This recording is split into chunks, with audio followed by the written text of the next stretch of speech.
ਵਾਹਿਗੁਰੂ ਜੀ ਕਾ ਖਾਲਸਾ, ਵਾਹਿਗੁਰੂ ਜੀ ਕੀ ਫਤਿਹ ਜੀ। ਸਿੰਘ ਸਟੇਸ਼ਨ ਦੇ ਇਸ ਖਾਸ ਪ੍ਰੋਗਰਾਮ ਦੇ ਵਿੱਚ ਤੁਹਾਡਾ ਸਾਰਿਆਂ ਦਾ ਸਵਾਗਤ ਹੈ। ਗੁਰਬਾਣੀ ਦੇ ਵਿੱਚ ਫਰਮਾਨ ਹੈ, ਬਬਾਣੀਆਂ ਕਹਾਣੀਆਂ ਪੁੱਤ ਸਪੁੱਤ ਕਰੇਨ।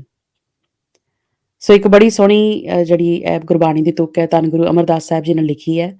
ਤੇ ਅੱਜ ਇਸੇ ਸਬੰਧ ਦੇ ਵਿੱਚ ਹੀ ਅਸੀਂ ਉਸ ਖਾਲਸਾ ਰਾਜ ਦੇ ਮਹਾਰਾਜਾ ਰਣਜੀਤ ਸਿੰਘ ਦੇ ਸ਼ਾਸਕ ਕਾਲ ਦੀ ਗੱਲ ਕਰਾਂਗੇ ਤੇ ਕਿਵੇਂ ਉਸ ਦੀ ਜਿਹੜੀ ਐਜੂਕੇਸ਼ਨ ਪ੍ਰਣਾਲੀ ਸੀ ਉਸ ਸਮੇਂ ਦੀ, ਉਹ ਅੱਜ ਦੇ ਸਾਡੇ ਢਾਂਚੇ ਦੇ ਵਿੱਚ ਕਿਵੇਂ ਉਹ ਜਿਹੜੀ ਹੈ ਫਿੱਟ ਹੁੰਦੀ ਹੈ।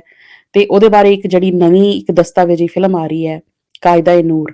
ਅੱਜ ਅਸੀਂ ਉਹਦੇ ਸੰਬੰਧ ਵਿੱਚ ਇੱਕ ਖਾਸ ਸਾਡੇ ਜਿਹੜੇ ਮਹਿਮਾਨ ਨੇ ਕੈਨੇਡਾ ਤੋਂ, ਬਰੈਂਪਟਨ ਤੋਂ ਸਰਦਾਰ ਅਜੈਬ ਸਿੰਘ ਜੀ ਚੱਠਾ, ਜਿਹੜੇ ਕਿ ਜਗਤ ਪੰਜਾਬੀ ਸਭਾ ਨਾਲ ਸੰਬੰਧ ਰੱਖਦੇ ਨੇ, ਉਹਨਾਂ ਨਾਲ ਅਸੀਂ ਖਾਸ ਮੁਲਾਕਾਤ ਕਰਾਂਗੇ ਤੇ ਜਾਣਾਂਗੇ ਕਿ ਕੀ ਹੈ ਕਾਇਦਾ-ਨੂਰ। ਤੇ ਅਸੀਂ ਉਹਨਾਂ ਨੂੰ ਆਪਣੇ ਸਟੂਡੀਓ ਵਿੱਚ ਲੈ ਕੇ ਆਉਂਦੇ ਹਾਂ ਜੀ। ਸਵਾਗਤ ਕਰਦੇ ਹਾਂ ਉਹਨਾਂ ਦਾ।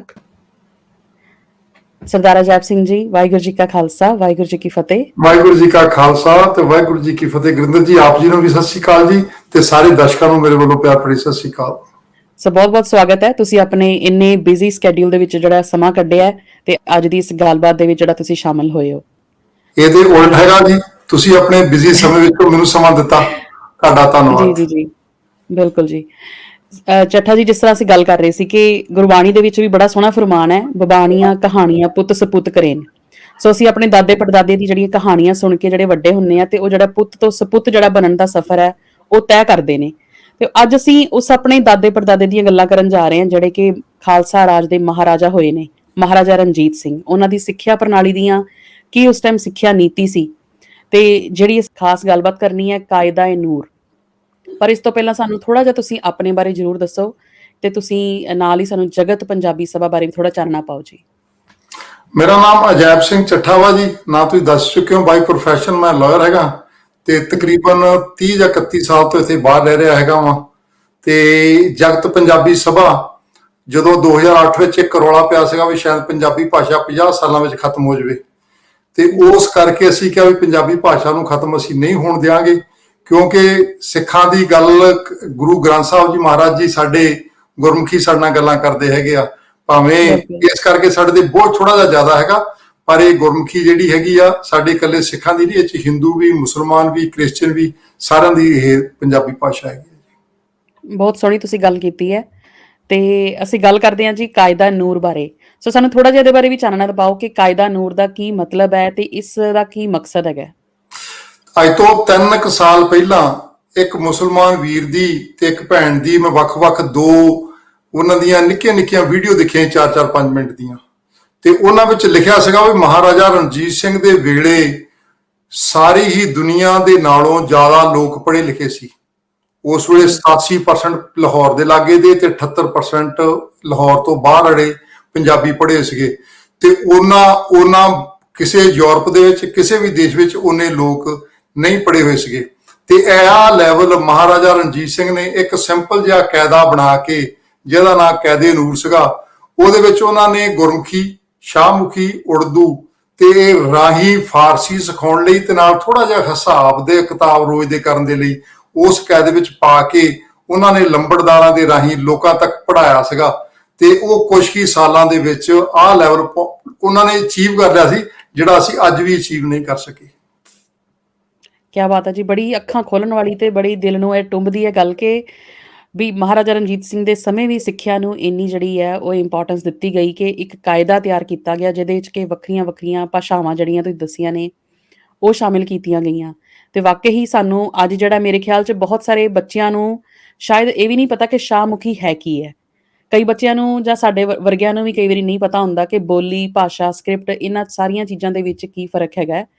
ਤੇ ਇਹ ਜਿਹੜਾ ਕਾਇਦਾ ਹੈ ਇਹਦੇ ਬਾਰੇ ਜ਼ਰੂਰ ਜਿਹੜਾ ਹੈ ਅਸੀਂ ਆਈ ਥਿੰਕ ਐਕਸਾਈਟਮੈਂਟ ਜਿਹੜੀ ਹੈ ਸਾਡੀ ਆਡੀਅנס ਵਿੱਚ ਵੀ ਤੇ ਸਾਡੇ ਜਿਹੜੀ ਆਉਣ ਵਾਲੀ ਪੀੜ੍ਹੀਆਂ ਦੇ ਵਿੱਚ ਵੀ ਜ਼ਰੂਰ ਹੋਣੀ ਚਾਹੀਦੀ ਹੈ ਤੇ ਉਹਨਾਂ ਨੂੰ ਪਤਾ ਹੋਣਾ ਚਾਹੀਦਾ ਹੈ। ਤੇ ਚੱਠਾ ਜੀ, ਕੀ ਕੰਮ ਚੱਲ ਰਿਹਾ ਇਸ ਵਕਤ ਕਾਇਦੇ-ਨੂਰ ਬਾਰੇ? ਤੁਸੀਂ ਕੀ ਕਰਨਾ ਚਾਹੁੰਦੇ ਹੋ?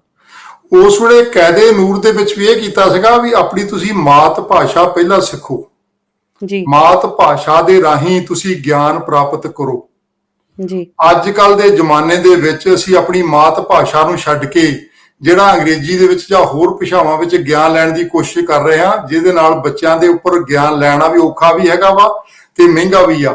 ਇਹਦੀ ਬਜਾਏ ਜੇ ਮਾਤ ਭਾਸ਼ਾ ਵਿੱਚ ਗਿਆਨ ਲਈਏ ਜਿਹੜਾ ਕਿ ਬਹੁਤ ਆਸਾਨੀ ਨਾਲ ਸੌਖਾ ਆ ਜਾਂਦਾ, ਉਸ ਵੇਲੇ ਵੀ ਮਹਾਰਾਜ ਜੀ ਰਣਜੀਤ ਸਿੰਘ ਜੀ ਸ਼ੇਰੇ ਪੰਜਾਬ ਜੀ ਨੇ ਇਹੋ ਹੀ ਕਿਹਾ ਸੀਗਾ ਵੀ ਆਪਣੀ ਮਾਤ ਭਾਸ਼ਾ ਦੇ ਰਾਹੀਂ ਦੂਸਰੀਆਂ ਭਾਸ਼ਾਵਾਂ ਵੀ ਸਿੱਖ ਲਓ ਤੇ ਗਿਆਨ ਵੀ ਪ੍ਰਾਪਤ ਕਰ ਲਓ, ਜਿਹੜਾ ਕਿ ਸੌਖਾ ਲੈ ਹੋ ਜਾਂਦਾ ਹੈਗਾ।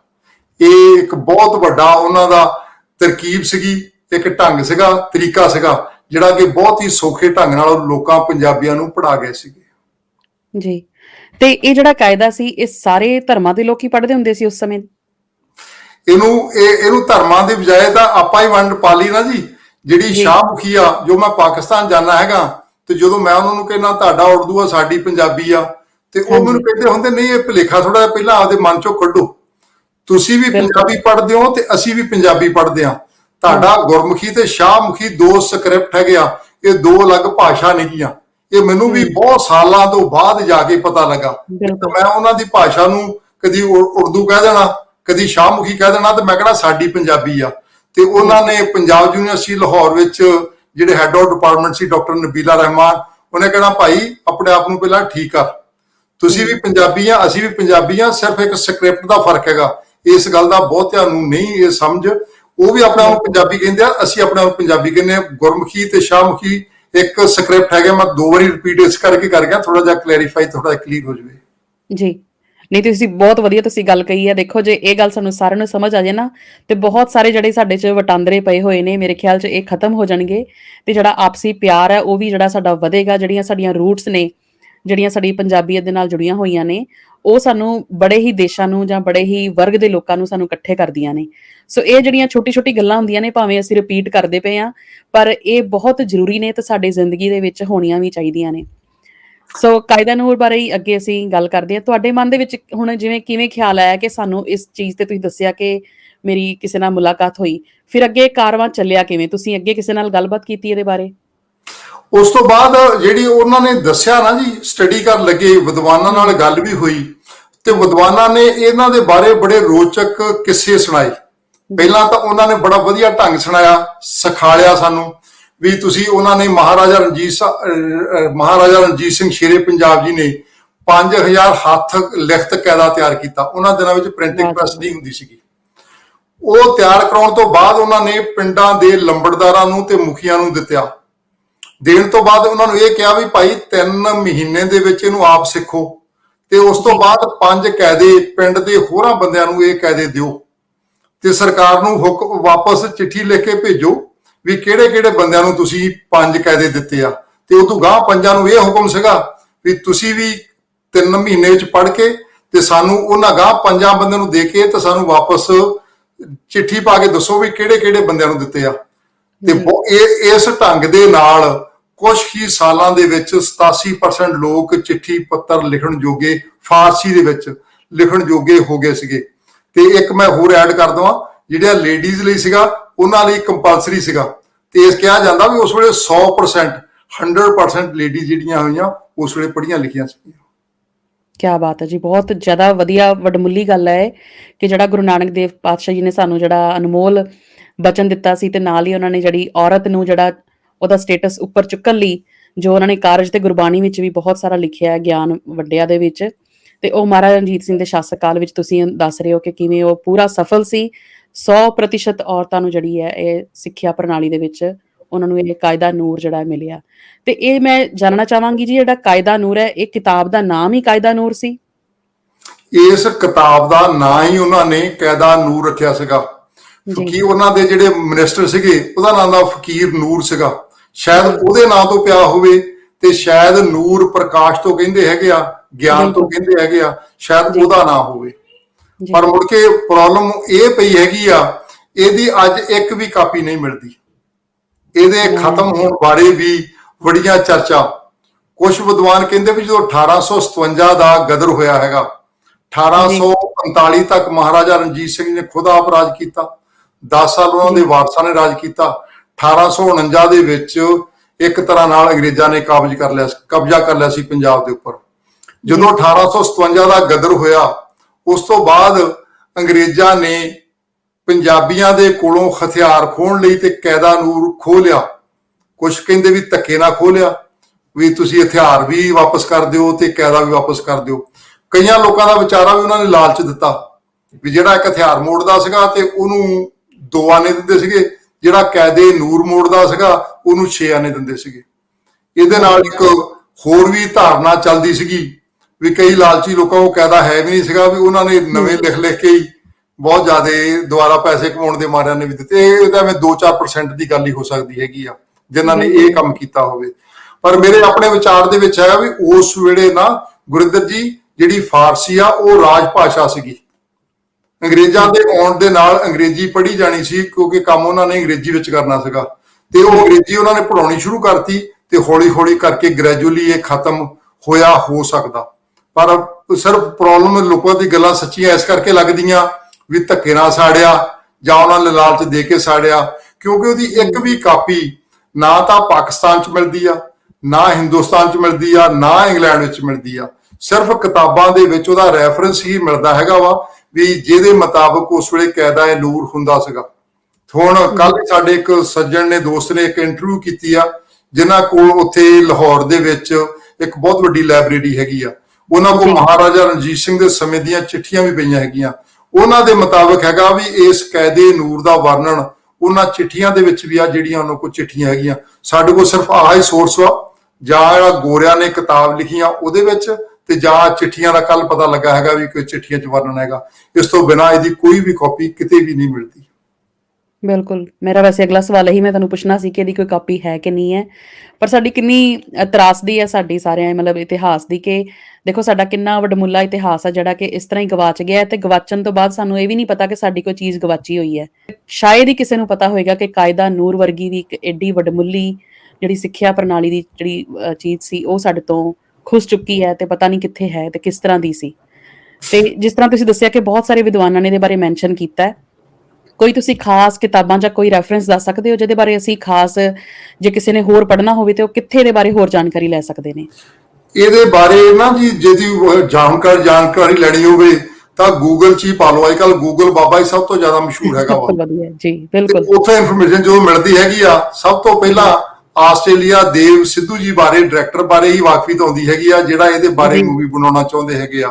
ਤੇ ਜਿਹੜਾ ਇੱਕ ਵਿਲੀਅਮ ਲੈਟਨਰ ਹੈਗਾ, ਜਿਹਦੀ 1971 ਦੇ ਵਿੱਚ ਬੁੱਕ ਬਣੀ ਸੀ, ਜਿਹਨੇ ਕਿ 1881 ਬਾਰੇ ਲਿਖਿਆ ਸੀਗਾ ਵੀ ਐਜੂਕੇਸ਼ਨ ਸਿਸਟਮ ਦਾ ਉਸ ਵੇਲੇ ਕੀ ਹਾਲਾਤ ਸੀਗੇ। ਤੇ ਮੈਂ ਕਹਿੰਦਾ ਇਸ ਤੋਂ ਹੁਣ ਬੜਾ ਵਧੀਆ ਇੱਕ ਆਈਡੀਆ ਮਿਲਿਆ ਹੈਗਾ ਵੀ ਇੱਕ ਮਾਤ ਭਾਸ਼ਾ ਦੇ ਰਾਹੀਂ ਤੁਸੀਂ ਬਾਕੀ ਭਾਸ਼ਾਵਾਂ ਨੂੰ ਸਿੱਖ ਸਕਦੇ ਹੋ। ਤੇ ਜਿਹੜਾ ਅਸੀਂ ਕਾਇਦਾ ਨੂਰ ਤਿਆਰ ਕਰ ਰਹੇ ਹਾਂ ਉਹ ਵੀ ਇਸੇ ਹੀ ਬੇਸ ਤੇ ਤਿਆਰ ਕਰ ਰਹੇ ਹਾਂ ਵੀ ਆਪਦੀ ਮਾਤ ਭਾਸ਼ਾ ਦੇ ਰਾਹੀਂ ਤੁਸੀਂ ਦੂਸਰੀਆਂ ਭਾਸ਼ਾਵਾਂ ਸਿੱਖ ਲਓ। ਤੇ ਦੂਸਰੀਆਂ ਭਾਸ਼ਾਵਾਂ ਜਿਹੜੀਆਂ ਵਿੱਚ ਅਸੀਂ ਪਾਉਣ ਦੀ ਕੋਸ਼ਿਸ਼ ਕਰ ਰਹੇ ਹਾਂ, ਇੱਕ ਤਾਂ ਅਸੀਂ ਗੁਰਮੁਖੀ ਤੇ ਪਹਿਲਾਂ ਪਾਵਾਂਗੇ, ਦੂਸਰਾ ਸ਼ਾਹਮੁਖੀ, ਤੀਸਰਾ ਜਿਹੜਾ ਹੈਗਾ ਇੰਗਲਿਸ਼, ਤੇ ਚੌਥਾ ਹੈਗਾ ਹਿੰਦੀ। ਇਹਦਾ ਕੋਈ ਏਜ ਦਾ ਫਰਕ ਨਹੀਂਗਾ ਵੀ 5 ਸਾਲ ਦੇ ਬੱਚੇ ਨੇ ਸ਼ੁਰੂ ਕਰਨੀ ਆ। ਇਹਨੂੰ 5 ਸਾਲ ਤੋਂ ਲੈ ਕੇ 80 ਸਾਲ 90 ਸਾਲ ਤੱਕ ਜਿਹੜੇ ਵੀ ਇਨਸਾਨ ਨੂੰ ਇੱਕ ਭਾਸ਼ਾ ਆਉਂਦੀ ਆ, ਚਾਹੇ ਉਹਨੂੰ ਗੁਰਮੁਖੀ ਆਉਂਦੀ ਆ, ਸ਼ਾਹਮੁਖੀ ਆਉਂਦੀ ਆ, ਇੰਗਲਿਸ਼ ਆਉਂਦੀ ਆ, ਹਿੰਦੀ ਆਉਂਦੀ ਹੈਗੀ ਆ, ਉਹ ਇਸ ਕਾਇਦੇ ਨੂਰ ਤੋਂ ਬੜੇ ਹੀ ਆਸਾਨੀ ਤੇ ਸੌਖੇ ਢੰਗ ਦੇ ਨਾਲ ਉਹ ਦੂਸਰੀਆਂ 3 ਭਾਸ਼ਾਵਾਂ ਵੀ ਸਿੱਖ ਲੂਗਾ। ਬਹੁਤ ਵਧੀਆ ਜੀ। ਤੇ ਇਹ ਜਿਹੜਾ ਕਾਇਦਾ ਨੂਰ ਹੈ, ਇਹ ਤੁਸੀਂ ਸਿਰਫ ਇੱਕ ਦਸਤਾਵੇਜੀ ਫਿਲਮ ਪ੍ਰੋਡਿਊਸ ਕਰ ਰਹੇ ਹੋ ਕਿ ਇੱਕ ਕਾਇਦਾ ਵੀ ਉਸੇ ਤਰੀਕੇ ਦਾ ਕੁਝ ਆਪਾਂ ਬਣਾ ਰਹੇ ਹੋ ਕਿਤਾਬ ਰੂਪ ਦੇ ਵਿੱਚ? ਨਹੀਂ ਜੀ, ਮੇਨ ਤਾਂ ਅਸੀਂ ਬਣਾ ਹੀ ਕਰ ਰਹੇ ਹੈਗੇ ਆ, ਕਿਤਾਬ ਬਣਾ ਰਹੇ ਹੈਗੇ ਆ।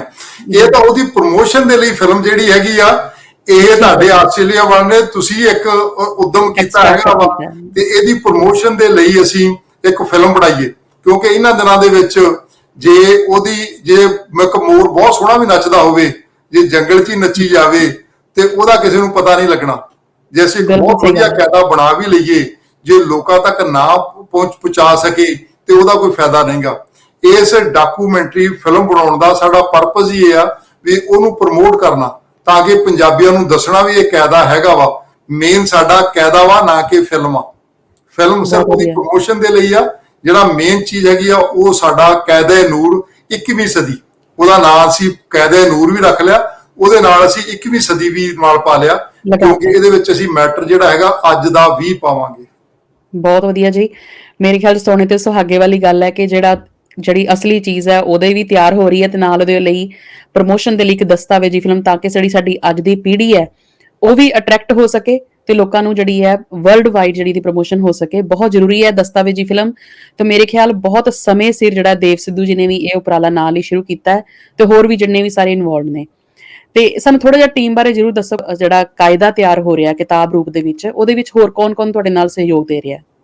ਸਾਡੇ ਨਾਲ ਇਸ ਵੇਲੇ ਜਿਹੜੇ ਸਾਡੇ ਕੋਲ 9 ਵਾਈਸ ਚਾਂਸਲਰ ਸਾਹਿਬਾਨ ਨੇ ਜੀ। Doctor Daljit Singh ji vice chancellor, ਅੱਜ ਕੱਲ੍ਹ ਉਹ ਸਾਬਕਾ ਹੋ ਗਿਆ ਰਾਇਤ ਬਾਹਰਾ ਯੂਨੀਵਰਸਿਟੀ ਵਿੱਚ, ਤੇ ਸਾਡੇ ਨਾਲ ਡਾਕਟਰ ਐਸ ਗਿੱਲ ਜੋ ਸਾਬਕਾ vice chancellor medical university Faridkot, ਉਹ ਹੈਗੇ ਨੇ।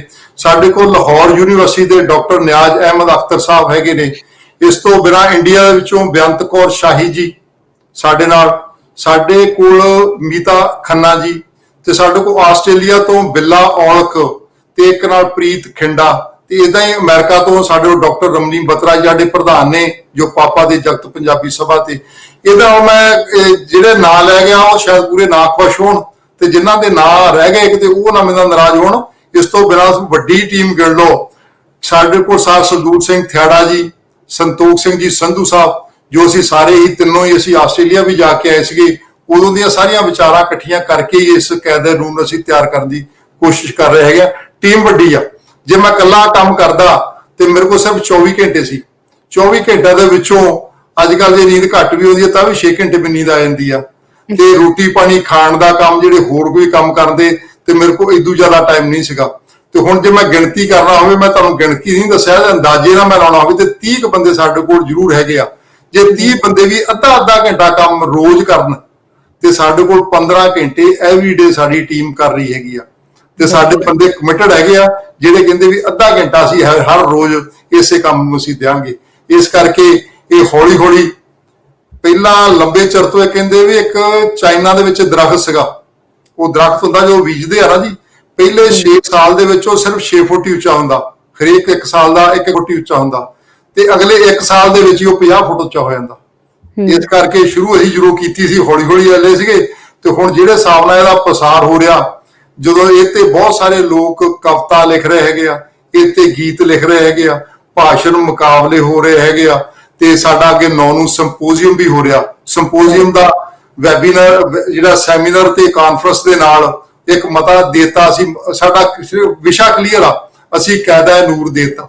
ਤੇ ਉਹਦੇ ਵਿਦਵਾਨ ਜਿਹੜੇ ਆ 8 ਕੰਟਰੀਆਂ ਦੇ ਵਿਦਵਾਨ ਜਿਹੜੇ ਹੈਗੇ ਆ, ਉਹ 8 ਵਿਦਵਾਨ ਆ ਤੇ 8 ਹੀ ਕੰਟਰੀ ਹੈਗੇ ਆ, ਤੇ ਉਹ ਆਪਣੇ ਇਹਦੇ ਬਾਰੇ ਵਿਚਾਰ ਦੇਣਗੇ। ਤੇ ਇਹਦੇ ਨਾਲ ਇਹਦੀ ਵਾਕਿਆ ਹੀ ਵਧੀਆ ਇੱਕ, ਅਸੀਂ ਓਪਨ ਮਾਈਂਡਡ ਹੈਗੇ ਆ, ਅਸੀਂ ਸਟੈਪ ਨਹੀਂ ਕਿ ਆਹ ਚੀਜ਼ ਪਾਉਣੀ ਤੇ ਨਹੀਂ ਪਾਉਣੀ, ਸਾਨੂੰ ਜਿਹੜੀ ਵੀ ਚੀਜ਼ ਬੈਟਰ ਲੱਗੂਗੀ ਉਹ ਇਹਦੇ ਵਿੱਚ ਪਾਵਾਂਗੇ, ਕਿਉਂਕਿ ਸਾਡਾ ਕੰਸਰਨ ਕਿਸੇ ਆਦਮੀ ਨਾਲ ਨਹੀਂਗਾ, ਕਿਸੇ ਵਿਅਕਤੀ ਨਾਲ ਨਹੀਂਗਾ। ਸਾਡਾ 100% ਜਿਹੜਾ ਕੰਸਰਨ ਆ ਵਧੀਆ ਕਾਇਦਾ ਬਣਾਉਣ ਵਾਲਾ, ਉਹ ਕਾਇਦਾ ਪੜ੍ਹ ਕੇ ਜਿਹਨੂੰ ਪੰਜਾਬੀ ਜਿੱਤੋਂ ਹਰੇਕ ਬੱਚਾ ਵੀ ਵੱਡਾ ਵੀ ਹਰੇਕ ਇਹ ਚੋਂ ਫਾਇਦਾ ਉਠਾ ਸਕੇ। ਬਹੁਤ ਵਧੀਆ ਤੁਸੀਂ ਗੱਲ ਕੀਤੀ ਹੈ। ਵੈਸੇ ਵੀ ਕਹਿੰਦੇ ਸਾਂਝ ਕਰੀਜੇ ਗੁਨਾਹ ਕੇਰੀ, ਤੇ ਮੇਰੇ ਖਿਆਲ 'ਚ ਜਿਹੜੇ ਵੀ ਗੁਣ ਅਸੀਂ ਇਹਦੇ ਕਾਇਦੇ ਦੇ ਵਿੱਚ ਪਾ ਸਕੀਏ, ਤੇ ਜਿਹਦੇ ਤੋਂ ਸਾਡੀ ਜਿਹੜੀ ਪੀੜ੍ਹੀ ਹੈ ਕਿਸੇ ਵੀ ਵਰਗ ਦੀ ਹੈਗੀ ਹੈ, ਭਾਵੇਂ ਉਹ ਸਾਡੀ ਉਮਰ ਦੀ ਹੈ, ਭਾਵੇਂ ਸਾਡੇ ਤੋਂ ਵੱਡੇ ਛੋਟੇ ਨੇ, ਕੋਈ ਇਹਦੇ ਵਿੱਚੋਂ ਚੰਗੀ ਚੀਜ਼ ਲੈ ਸਕੇ, ਉਹ ਇਹਦੇ 'ਚ ਜ਼ਰੂਰ ਹੀ ਸ਼ਮੂਲੀਅਤ ਉਹਦੀ ਕਰਨੀ ਚਾਹੀਦੀ ਹੈ।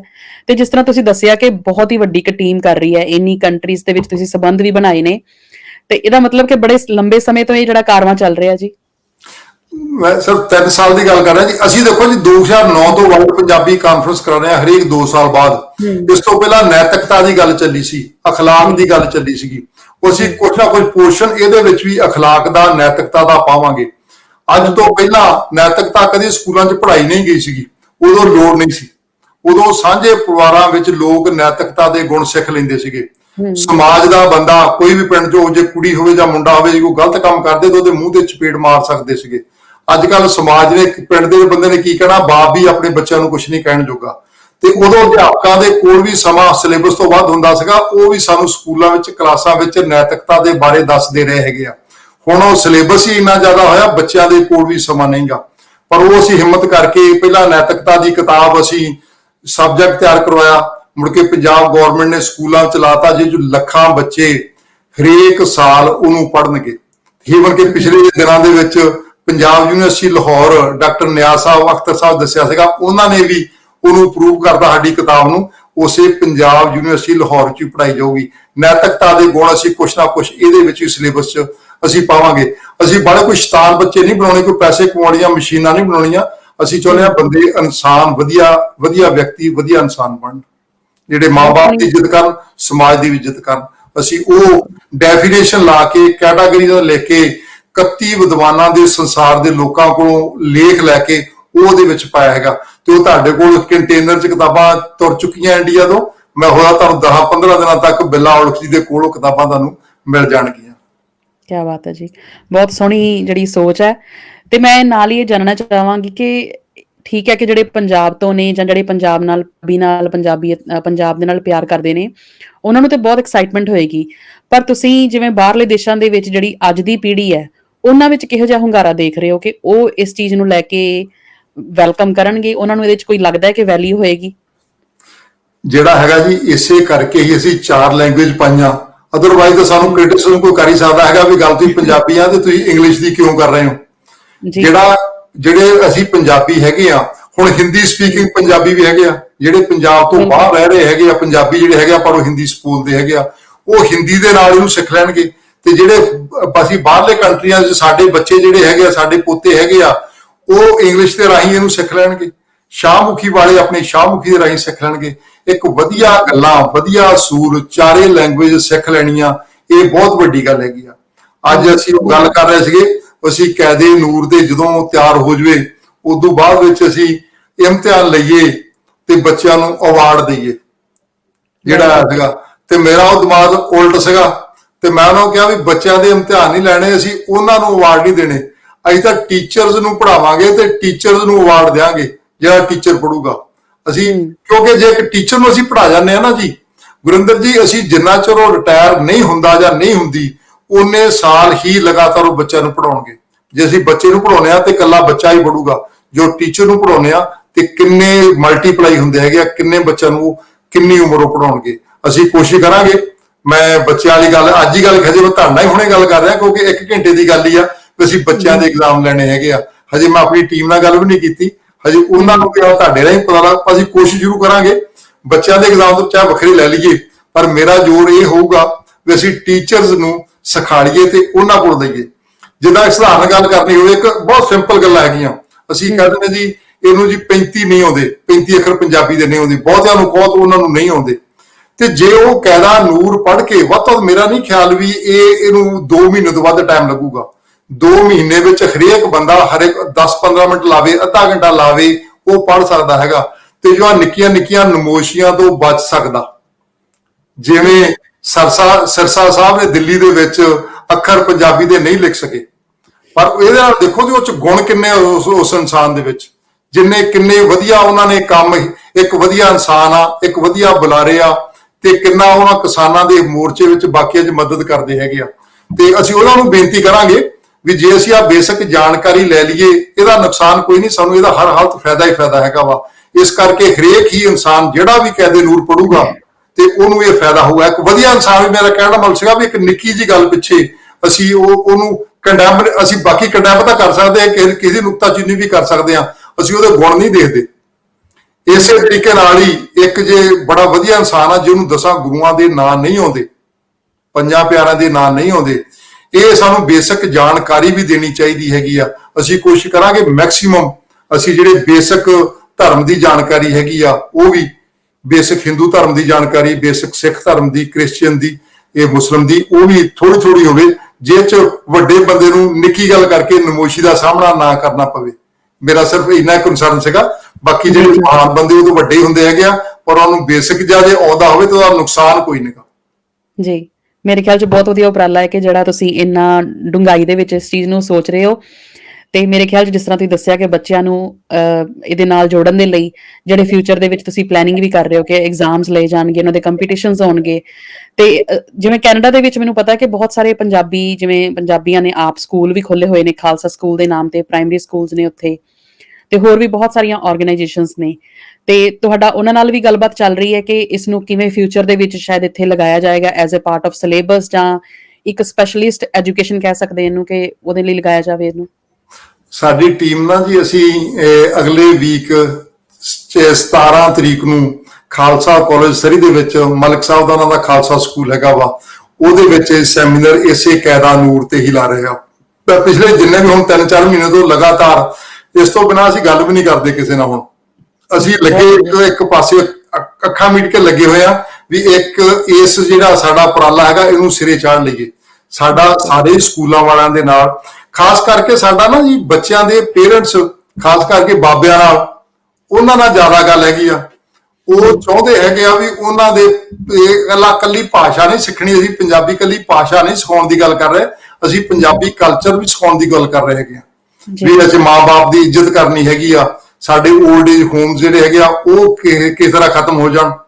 ਉਹ ਆਮ ਕਹਿੰਦੇ ਹੈਗੇ ਆ ਵੀ ਲੜਕੀ ਜਿਹੜੀ ਹੈਗੀ ਆ ਉਹ ਆਪਣੇ ਬਾਪ ਨੂੰ ਬਹੁਤ ਚੰਗੀ ਤਰ੍ਹਾਂ ਸਾਂਭਦੀ ਹੈਗੀ ਆ, ਤੇ ਮੈਂ ਕਹਿੰਦਾ ਵੀ ਜੇ ਕਿਤੇ ਸਹੁਰੇ ਨੂੰ ਵੀ ਲੜਕੀ ਆਪਣਾ ਬਾਪ ਹੀ ਸਮਝ ਲਵੇ ਤੇ ਬਹੁਤ ਵਧੀਆ ਪ੍ਰੋਬਲਮਾਂ ਸਾਡੀਆਂ ਸੋਲਵ ਵੀ ਹੋ ਸਕਦੀਆਂ ਹੈਗੀਆਂ। ਜਿਹੜੇ ਇੱਕ ਬਗਾਨੀ ਦੂਜੀ ਘਰੋਂ ਧੀ ਆਉਂਦੀ ਆ ਉਹਨੂੰ ਵੀ ਘਰ ਦੀ ਬੱਚੀ ਸਮਝੋ, ਤੇ ਉਹ ਵੀ ਆਪਣੇ ਪੇਰੈਂਟਸ ਨੂੰ ਜਿਹੜੇ ਸੱਸ ਸਹੁਰਾ ਹੈਗੇ ਉਹਨਾਂ ਨੂੰ ਮਾਂ-ਬਾਪ ਸਮਝੇ। ਤੇ ਜਿਹੜੀਆਂ ਮਾਂ-ਬਾਪ ਵਾਲੇ ਕੁੜੀ ਦਾ ਮਾਂ-ਬਾਪ ਆ ਕਿ ਮੁੰਡੇ ਦਾ ਮਾਂ-ਬਾਪ ਹੈਗਾ, ਉਹਦੇ ਫਰਕ ਹਟ ਜਾਣਗੇ। ਮੇਰੇ ਤੇ ਮਾਮਾ ਜੀ ਹੁੰਦੇ ਸੀ, ਉਹਨਾਂ ਨੇ ਕਹਿਣਾ ਵੀ ਜਿਹੜਾ ਬੰਦਾ ਤੁਰਿਆ ਆਉਂਦਾ ਨਾ ਜੀ, ਮੈਂ ਦੱਸ ਸਕਦਾ ਵੀ ਇਹ ਕੁੜੀ ਦਾ ਬਾਪ ਆ ਕਿ ਮੁੰਡੇ ਦਾ ਬਾਪ ਆ। ਜੇ ਤਾਂ ਪਜਾਮਾ ਪ੍ਰੈਸ ਨਹੀਂ ਹੋਇਆ ਹਾਲਤ ਮਾੜੀ ਹੈਗੀ ਆ ਤੇ ਪਿਓ ਦਾ ਹੈਗਾ, ਤੇ ਜੇ ਇਹਦੇ ਵਧੀਆ ਕੱਪੜੇ ਧੋਤੇ ਹੋਏ ਪਾਏ ਹੈਗੇ ਤੇ ਕੁੜੀ ਦੇ ਘਰੋਂ ਆਇਆ ਹੈਗਾ। ਇਹ ਆਮ ਕਰਕੇ ਕੁੜੀਆਂ ਜਿਹੜੀਆਂ ਸੰਵੇਦਨਸ਼ੀਲ ਹੁੰਦੀਆਂ, ਇਹ ਗੱਲ ਬਿਲਕੁਲ ਝੂਠ ਦੀਗਾ। ਕੁੜੀਆਂ ਆਪਣੇ ਬਾਪ ਨੂੰ ਹੀਰੋ ਸਮਝਦੀਆਂ ਆਪਣਾ।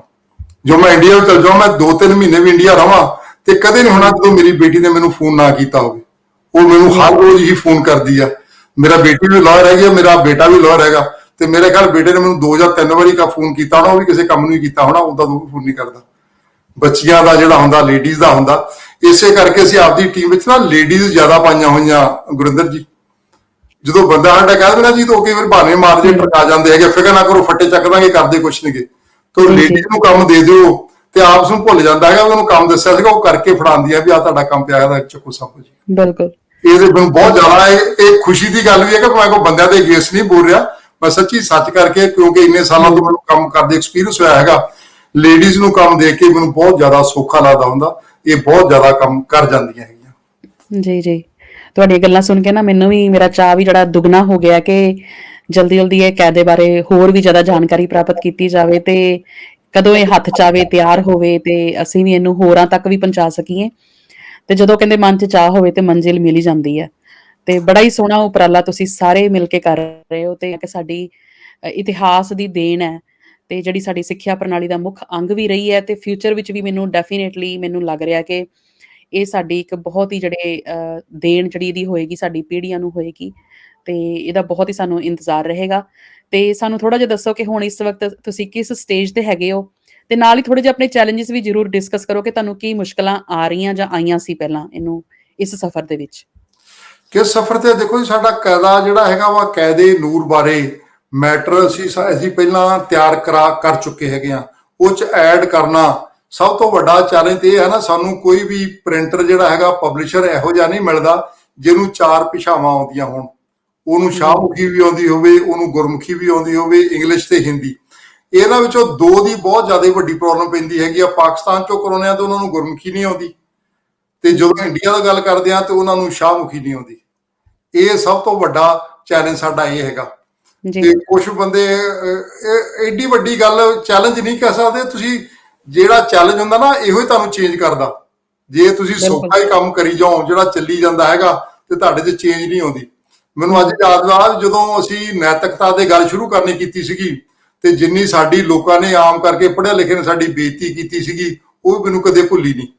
ਤੇ ਉਹਨਾਂ ਨੇ ਕਦੇ ਕਹਿਣਾ ਜੀ ਨੈਤਿਕਤਾ ਦੇ ਬਹੁਤ ਲਿਖੀਆਂ ਹੋਈਆਂ ਕਿਤਾਬਾਂ, ਤੁਸੀਂ ਨਵੀਂ ਕੀ ਲਿਖੋਗੇ? ਗੁਰੂ ਮਹਾਰਾਜ ਗ੍ਰੰਥ ਸਾਹਿਬ ਵਿੱਚ ਸਾਰਾ ਨੈਤਿਕਤਾ ਨਾਲ ਭਰਿਆ, ਸਭ ਕੁਝ ਨੈਤਿਕਤਾ ਬਾਰੇ ਲਿਖਿਆ ਹੈਗਾ ਵਾ, ਇੰਨਾ ਕੁਝ ਲਿਖਿਆ ਪਿਆ ਹੈਗਾ ਵਾ। ਤੇ ਅਸੀਂ ਉਹ ਗੱਲ ਕਰਦੇ ਵੀ ਸਕੂਲਾਂ 'ਚ ਪੜਾਉਣ ਵਾਲਾ ਕੋਈ ਕਿਤਾਬ ਤਾਂ ਤਿਆਰ ਹੋਵੇ, ਪਰ ਇਹਦੇ ਵਿੱਚ ਜਿੱਦਾਂ ਹੁਣ ਅਸੀਂ ਆਹ ਤਿਆਰ ਕਰਾਂਗੇ ਤੇ ਕਈ ਬੰਦੇ ਜਿਹੜੇ ਵੱਖ-ਵੱਖ ਤਰ੍ਹਾਂ ਦੀਆਂ ਗੱਲਾਂ ਤਾਂ ਸੁਣਨੀਆਂ ਪੈਂਦੀਆਂ।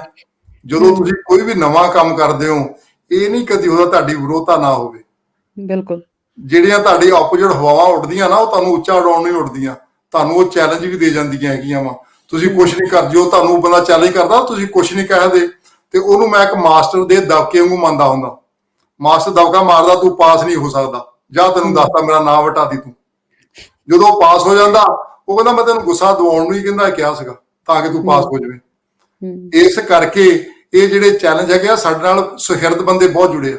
ਸਭ ਤੋਂ ਵੱਡਾ ਫਾਇਦਾ ਹੁੰਦਾ ਵੀ ਸਾਡੀਆਂ ਅੱਜ ਤੁਹਾਡੇ ਨਾਲ ਗੱਲਾਂ ਸੁਣਨ ਤੋਂ ਬਾਅਦ ਪਤਾ ਨਹੀਂ ਕਿਹੜੇ ਇਨਸਾਨ ਨੇ, ਇੱਕ ਵਧੀਆ ਇਨਸਾਨ ਤੱਕ ਗੱਲ ਪਹੁੰਚ ਗਈ, ਉਹਨੇ ਸਾਨੂੰ ਕਾਲ ਕਰ ਲਈ ਸ਼ਾਇਦ ਉਹ ਸਾਡੇ ਲਈ ਅੱਧਾ ਘੰਟਾ ਰੋਜ਼ ਕੰਮ ਕਰਨ ਲੱਗ ਪਵੇ, ਇੱਕ ਮਿਲ ਜੇ ਸਾਨੂੰ 2 ਬੰਦੇ ਮਿਲ ਜਾਣ। ਇਹ ਮੈਂ ਤੁਹਾਨੂੰ ਗਰੰਟੀ ਕਰਦਾ ਹੈਗਾ, ਅੱਜ ਦੀ ਸਾਡੀ ਇੰਟਰਵਿਊ ਤੋਂ ਬਾਅਦ ਵੀ ਕੁਝ ਸੁਹਿਰਦ ਬੰਦੇ ਸਾਨੂੰ ਜ਼ਰੂਰ ਮਿਲਣਗੇ। ਕਦੇ ਵੀ ਸਾਰੇ ਇੱਕੋ ਜਿਹੇ ਬੰਦੇ ਨਹੀਂ ਹੁੰਦੇ। ਉਦਾਂ ਹੀ ਤਾਜ ਦੇ ਪੱਤੇ ਜਿਵੇਂ ਸਾਰੀਆਂ ਦੁੱਕੀਆਂ ਨਹੀਂ ਹੁੰਦੀਆਂ, ਉਹ ਵੀ 3 ਕਦੇ ਨਹੀਂ ਕਿਸੇ ਤਾਜ ਛੋਈਆਂ, ਉਹ ਵੀ 4 ਹੁੰਦੀਆਂ, ਤੇ ਬਾਦਸ਼ਾਹ ਵੀ 5 ਨਹੀਂ ਹੁੰਦੇ, ਬਾਦਸ਼ਾਹ ਵੀ 4 ਹੀ ਹੁੰਦੇ ਹੈਗੇ ਆ।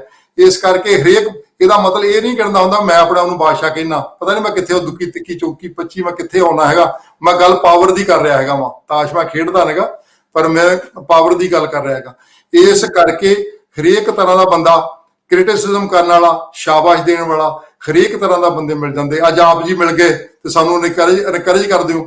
ਤੁਸੀਂ ਕਹਿੰਦੇ ਤੁਹਾਨੂੰ ਦੁੱਗਣਾ ਫਾਇਦਾ ਹੋਇਆ, ਮੈਨੂੰ ਲੱਗਦਾ ਮੈਨੂੰ 4 ਗੁਣਾ ਚਾਹ ਹੋ ਗਿਆ। ਤੁਹਾਡੇ ਵਰਗੇ ਇਨਸਾਨ ਨਾਲ, ਇੱਕ ਸਾਬਤ ਸੂਰਤ, ਇੱਕ ਵਧੀਆ ਗੁਰਸਿੱਖ ਇਨਸਾਨ ਨਾਲ ਮਿਲਣ ਦੇ ਨਾਲ ਤੁਹਾਨੂੰ ਖੁਸ਼ੀ ਬੜੀ ਹੁੰਦੀ ਹੈ। ਇਹ ਮਨ 'ਚ ਮੇਰੇ ਚਾਹ ਬੜਾ ਹੈਗਾ। ਇਸੇ ਕਰਕੇ ਇਸ ਕਾਇਦੇ ਦਾ ਨਾਂ ਜਿਹੜਾ ਸ਼ੇਰੇ ਪੰਜਾਬ ਮਹਾਰਾਜਾ ਰਣਜੀਤ ਸਿੰਘ ਜੀ ਦੇ ਨਾਲ ਜੁੜਨਾ, ਇਹ ਸਾਨੂੰ ਬੜਾ ਹੀ ਹੌਸਲਾ ਦਿੰਦਾ। ਇੱਕ ਉਹ ਪੰਜਾਬੀ ਸੀਗਾ ਜਿਹਨੇ ਸਾਰੇ ਧਰਮਾਂ ਦੀ ਇੱਜ਼ਤ ਕੀਤੀ, ਸਾਰੇ ਧਰਮਾਂ ਵਾਲਿਆਂ ਨੂੰ ਉਹਨੇ ਆਪਦੇ ਇਹ ਜੋਬਾਂ 'ਚ ਵੀ ਰੱਖਿਆ, ਹਰੇਕ ਦਾ ਮਾਣ ਤਾਣ ਵੀ ਕੀਤਾ, ਹਰੇਕ ਦੀਆਂ ਉਹਨਾਂ ਨੇ ਮਸਜਿਦ ਬਣਾਉਣ ਲਈ, ਮੰਦਿਰ ਬਣਾਉਣ ਲਈ, ਗੁਰਦੁਆਰੇ ਬਣਾਉਣ ਲਈ, ਹਰੇਕ ਲਈ ਉਹਨਾਂ ਨੇ ਗ੍ਰਾਂਟਾਂ ਵੀ ਦਿੱਤੀਆਂ। ਹਰੇਕ ਜੋ ਸਕੂਲ ਵੀ ਖੋਲਦੇ ਸੀ ਨਾ ਜੀ, ਉਹਦੇ ਨਾਲ ਉਹ ਪ੍ਰਾਪਰਟੀ ਦੇ ਦਿੰਦੇ ਸੀਗੇ ਤਾਂ ਕਿ ਉਹਦੇ ਖਰਚੇ ਨਾਲ ਉਹਦੇ ਖਰਚੇ ਵੀ ਚੱਲਦੇ ਰਹਿਣ। ਇਸ ਕਰਕੇ ਮਹਾਰਾਜਾ ਰਣਜੀਤ ਸਿੰਘ ਦੇ ਬਾਰੇ ਇੱਕ ਮੈਨੂੰ ਇੱਕ ਜਿਹੜੀ ਗੱਲ ਚੈਲੰਜ ਕਰਦੇ ਹੁੰਦੇ ਹੋ, ਇੱਕ ਮੈਨੂੰ ਕਹਿੰਦਾ ਜੇ ਇੰਨਾ ਸੌਖਾ ਸੀਗਾ ਤੇ ਮਹਾਰਾਜਾ ਰਣਜੀਤ ਸਾਹਿਬ ਕਿਉਂ ਨਾ ਪੜ੍ਹ ਗਏ। ਹੁਣ ਇਹਨਾਂ ਗੱਲਾਂ ਦਾ ਕੀ ਜਵਾਬ ਦੇ ਸਕਦੇ ਹੈਗੇ ਆ, ਉਹ ਕਿਹੜੇ ਕੰਮ ਕਰਦੇ ਸੀਗੇ। ਤੇ ਪਰ ਕਈ ਵਾਰੀ ਇਹ ਮੈਨੂੰ ਲੱਗਦਾ, ਚੰਗਾ ਲੱਗਦਾ, ਕਿਹੜਾ ਬੰਦਾ ਆਪ ਆਪਦਾ ਸ਼ੌਂਕ ਪੂਰਾ ਨਹੀਂ ਕਰ ਸਕਦਾ, ਉਹ ਆਪਦੇ ਬੱਚੇ ਰਾਹੀਂ ਜਾਂ ਪੋਤਿਆਂ ਰਾਹੀਂ ਕਰਾਉਣ ਦੀ ਕੋਸ਼ਿਸ਼ ਕਰਦਾ ਹੈਗਾ। ਜੇ ਮੈਂ ਕਹਿ ਦਿੰਦਾ ਮਹਾਰਾਜਾ ਰਣਜੀਤ ਸਿੰਘ ਜੇ ਆਪ ਨਹੀਂ ਪੜ੍ਹ ਸਕੇ, ਉਹਨਾਂ ਨੇ ਆਪਣੇ ਬੱਚਿਆਂ ਨੂੰ ਪੜ੍ਹਾਉਣ ਦੇ ਲਈ ਜਿਹੜਾ ਆਪਦਾ ਸ਼ੌਂਕ ਉਹਨਾਂ ਦੇ ਰਾਹੀਂ ਪੂਰਾ ਕਰਨ ਦੀ ਕੋਸ਼ਿਸ਼ ਕੀਤੀ ਹੈਗੀ ਆ, ਉਹਦਾ ਕੋਈ ਮੁਕਾਬਲਾ ਹੀ ਨਹੀਂਗਾ। ਬਿਲਕੁਲ ਜੀ, ਬਿਲਕੁਲ ਸਹੀ ਗੱਲ ਹੈ। ਤੁਸੀਂ ਬਹੁਤ ਵਧੀਆ, ਤੁਸੀਂ ਜਿਹੜਾ ਸਾਰਾ ਸੰਖੇਪ ਦੇ ਵਿੱਚ ਸਾਰਾ ਕੁਝ ਦੱਸਤਾ ਹੈ। ਤੇ ਬਾਕੀ ਜਿਹੜੀ ਗੱਲ ਰਹੀ ਜੀ ਗੁਣ ਤੇ ਔਗੁਣ ਦੇਖਣ ਦੀ ਤੇ ਵੈਰ ਵਿਰੋਧਤਾ ਦੇ ਕੱਢਣ ਦੀ, ਤੇ ਦੇਖੋ ਜਿੰਨੇ ਮੋਰ ਦੀ, ਜਦੋਂ ਕੋਈ ਮੋਰ ਦੇਖਦਾ ਨਾ, ਤੇ ਮੋਰ ਦਾ ਕਿਸੇ ਨੇ ਸੁਹੱਪਣ ਦੇਖਣਾ ਹੈ, ਕਿਸੇ ਨੇ ਕਹਿਣਾ ਉਹਦਾ ਨਾਚ ਬਹੁਤ ਸੋਹਣਾ ਹੈ, ਪਰ ਜਿੰਨੇ ਕੋਈ ਨੁਕਸ ਕੱਢਣਾ ਨਾ, ਤੇ ਉਹਨੇ ਉਹਦੇ ਪੈਰਾਂ ਦੇ ਕਹਿ ਦੇਣਾ ਵੀ ਇਹਦੇ ਪੈਰ ਬੜੇ ਕਰੂਪ ਨੇ। ਤੇ ਇਹ ਚੀਜ਼ਾਂ ਜਿਹੜੀਆਂ ਜ਼ਿੰਦਗੀ ਦੇ ਵਿੱਚ ਚੱਲਦੀਆਂ ਰਹਿੰਦੀਆਂ ਨੇ। ਪਰ ਅਸੀਂ, ਜੋ ਤੁਸੀਂ ਮੈਨੂੰ ਹੁਣ ਤੱਕ ਦੱਸ ਚੁੱਕੇ ਹੋ, ਮੇਰਾ ਰੀਅਲੀ ਮੈਨੂੰ ਅੰਦਰੋਂ ਇੱਕ ਖਿੱਚ ਪੈ ਰਹੀ ਹੈ ਕਿ ਹਾਂਜੀ ਇਸ ਕਾਇਦੇ ਬਾਰੇ ਹੋਰ ਜਾਣਿਆ ਜਾਵੇ, ਤੇ ਇਹ ਜ਼ਰੂਰ ਇਹਨੂੰ ਸਫਲਤਾ ਮਿਲੇ ਤੇ ਸਾਡੇ ਹੱਥਾਂ ਦੇ ਵਿੱਚ ਜਲਦੀ ਜਲਦੀ ਆਵੇ। ਤੇ ਸਾਨੂੰ ਦੱਸੋ ਜੀ ਕਿ ਇਸ ਵਕਤ ਇਹ ਕਿਸ ਸਟੇਜ ਤੱਕ ਪਹੁੰਚ ਚੁੱਕਾ ਹੈ ਤੇ ਕਿੰਨੀ ਕੁ ਤਿਆਰੀ ਹੁਣ ਤੱਕ ਹੋ ਚੁੱਕੀ ਹੈ? ਇਹ ਸਾਡੇ ਅੰਦਾਜ਼ੇ ਦੇ ਮੁਤਾਬਕ ਹੈਗਾ ਵੀ ਅਸੀਂ ਇਹਦਾ 100 ਪੇਜ, 96 ਪੇਜ ਜਾਂ 100 ਪੇਜ ਬਣਾਵਾਂਗੇ। 60 ਪੇਜਾਂ ਦਾ ਸਾਡੇ ਕੋਲ ਮੈਟਰ ਆ ਚੁੱਕਾ ਹੈਗਾ, ਸਾਡੇ ਕੋਲ ਆ ਚੁੱਕਾ ਹੈ। ਵੇਲੇ ਅਸੀਂ 100 ਦੇ ਪੇਜ ਬਣਾ ਚੁੱਕੇ ਹਾਂ। ਸਾਨੂੰ ਪਤਾ ਵੀ ਸਾਡੇ ਸਾਰੇ ਪੇਜ ਪਾਸ ਨਹੀਂ ਹੁੰਦੇ, ਕੁਝ ਸਾਨੂੰ ਕੱਟਣੇ ਪੈਂਦੇ ਆ, ਕੁਝ ਸਾਨੂੰ ਪਾਉਣੇ ਪੈਂਦੇ ਹੈਗੇ ਆ। 60 ਪੇਜ ਦਾ ਜਿਹੜਾ ਸਾਡਾ ਕੋਲ ਮੈਟਰ ਹੈਗਾ ਉਹ ਫਾਈਨਲ ਹੋ ਚੁੱਕਾ ਵੀ ਅਸੀਂ ਇਹਦੇ ਵਿੱਚ ਪਾਵਾਂਗੇ। ਜਿੱਦਾਂ ਇੱਕ ਫੋਟੋ ਬਣਾ ਲਈ ਜੀ, ਅਸੀਂ ਐਗਜ਼ਾਮਪਲ ਦੇ ਲਈ ਇੱਕ ਊਠ ਦੀ ਫੋਟੋ ਬਣਾ ਲਈ। ਉਹ ਊੜਾ ਊਠ ਵਿਚਕਾਲੇ ਫੋਟੋ ਆ, ਤੇ ਖੱਬੇ ਹੱਥੋਂ ਸ਼ੁਰੂ ਕਰਦੇ ਤੇ ਊੜਾ ਪਾਇਆ ਹੈਗਾ, ਊੜੇ ਨਾਲ ਊਠ, ਤੇ ਜਿਹੜਾ ਸੱਜੇ ਹੱਥੋਂ ਦੇ ਸ਼ਾਹਮੁਖੀ ਚ ਪਾਉਣੇ ਹੈਗੇ ਆ ਅਲਫ ਦੇ ਉੱਪਰ ਪੇਸ਼। ਹੁਣ ਮੈਨੂੰ ਵੀ ਸਮਝ ਲੱਗ ਚੁੱਕੀ, ਕਿਉਂਕਿ ਮੈਨੂੰ ਸ਼ਾਹਮੁਖੀ ਦੇ ਸਾਰੇ ਅੱਖਰ ਮੈਨੂੰ ਵੀ ਆਉਣ ਲੱਗ ਪਏ ਹੈਗੇ, ਮੈਂ 52 ਦੇ 52 ਅੱਖਰ ਪਾ ਵੀ ਲੈਣਾ ਹੈਗਾ ਵਾ। ਤੇ ਇਸੇ ਤਰੀਕੇ ਨਾਲ ਹੀ ਇਹਨੂੰ ਇੰਗਲਿਸ਼ ਦੇ ਵਿੱਚ ਓ ਤੇ ਯੂ, ਓ ਨਾਲ ਵੀ ਲਿਖ ਸਕਦੇ ਹੋ ਤੇ ਯੂ ਨਾਲ ਵੀ ਲਿਖ ਸਕਦੇ ਹੋ, ਤੇ ਹਿੰਦੀ ਦੇ ਨਾਲ ਅਸੀਂ ਆ ਨਾਲ ਲਿਖ ਸਕਦੇ ਹੈਗੇ ਆ। ਇਸ ਕਰਕੇ ਵਿਚਕਾਲੇ ਜੇ ਇੱਕ ਫੋਟੋ ਹੋਊਗੀ, ਉਹਦੇ ਆਲੇ ਦੁਆਲੇ ਸਾਰੇ ਅੱਖਰ ਹੋਣਗੇ, ਤੇ ਅਸੀਂ ਇੰਗਲਿਸ਼ ਦੇ ਵਿੱਚ ਲਿਖਾਂਗੇ, ਕਿਉਂਕਿ ਇੰਗਲਿਸ਼ ਜਿਹੜੀ ਆ ਦੁਨੀਆ ਦੇ ਵਿੱਚ ਜ਼ਿਆਦੀ ਜਗ੍ਹਾ ਤੇ ਬੋਲੀ ਜਾਣ ਵਾਲੀ ਇੰਗਲਿਸ਼ ਲੈਂਗੁਏਜ ਹੈਗੀ ਆ।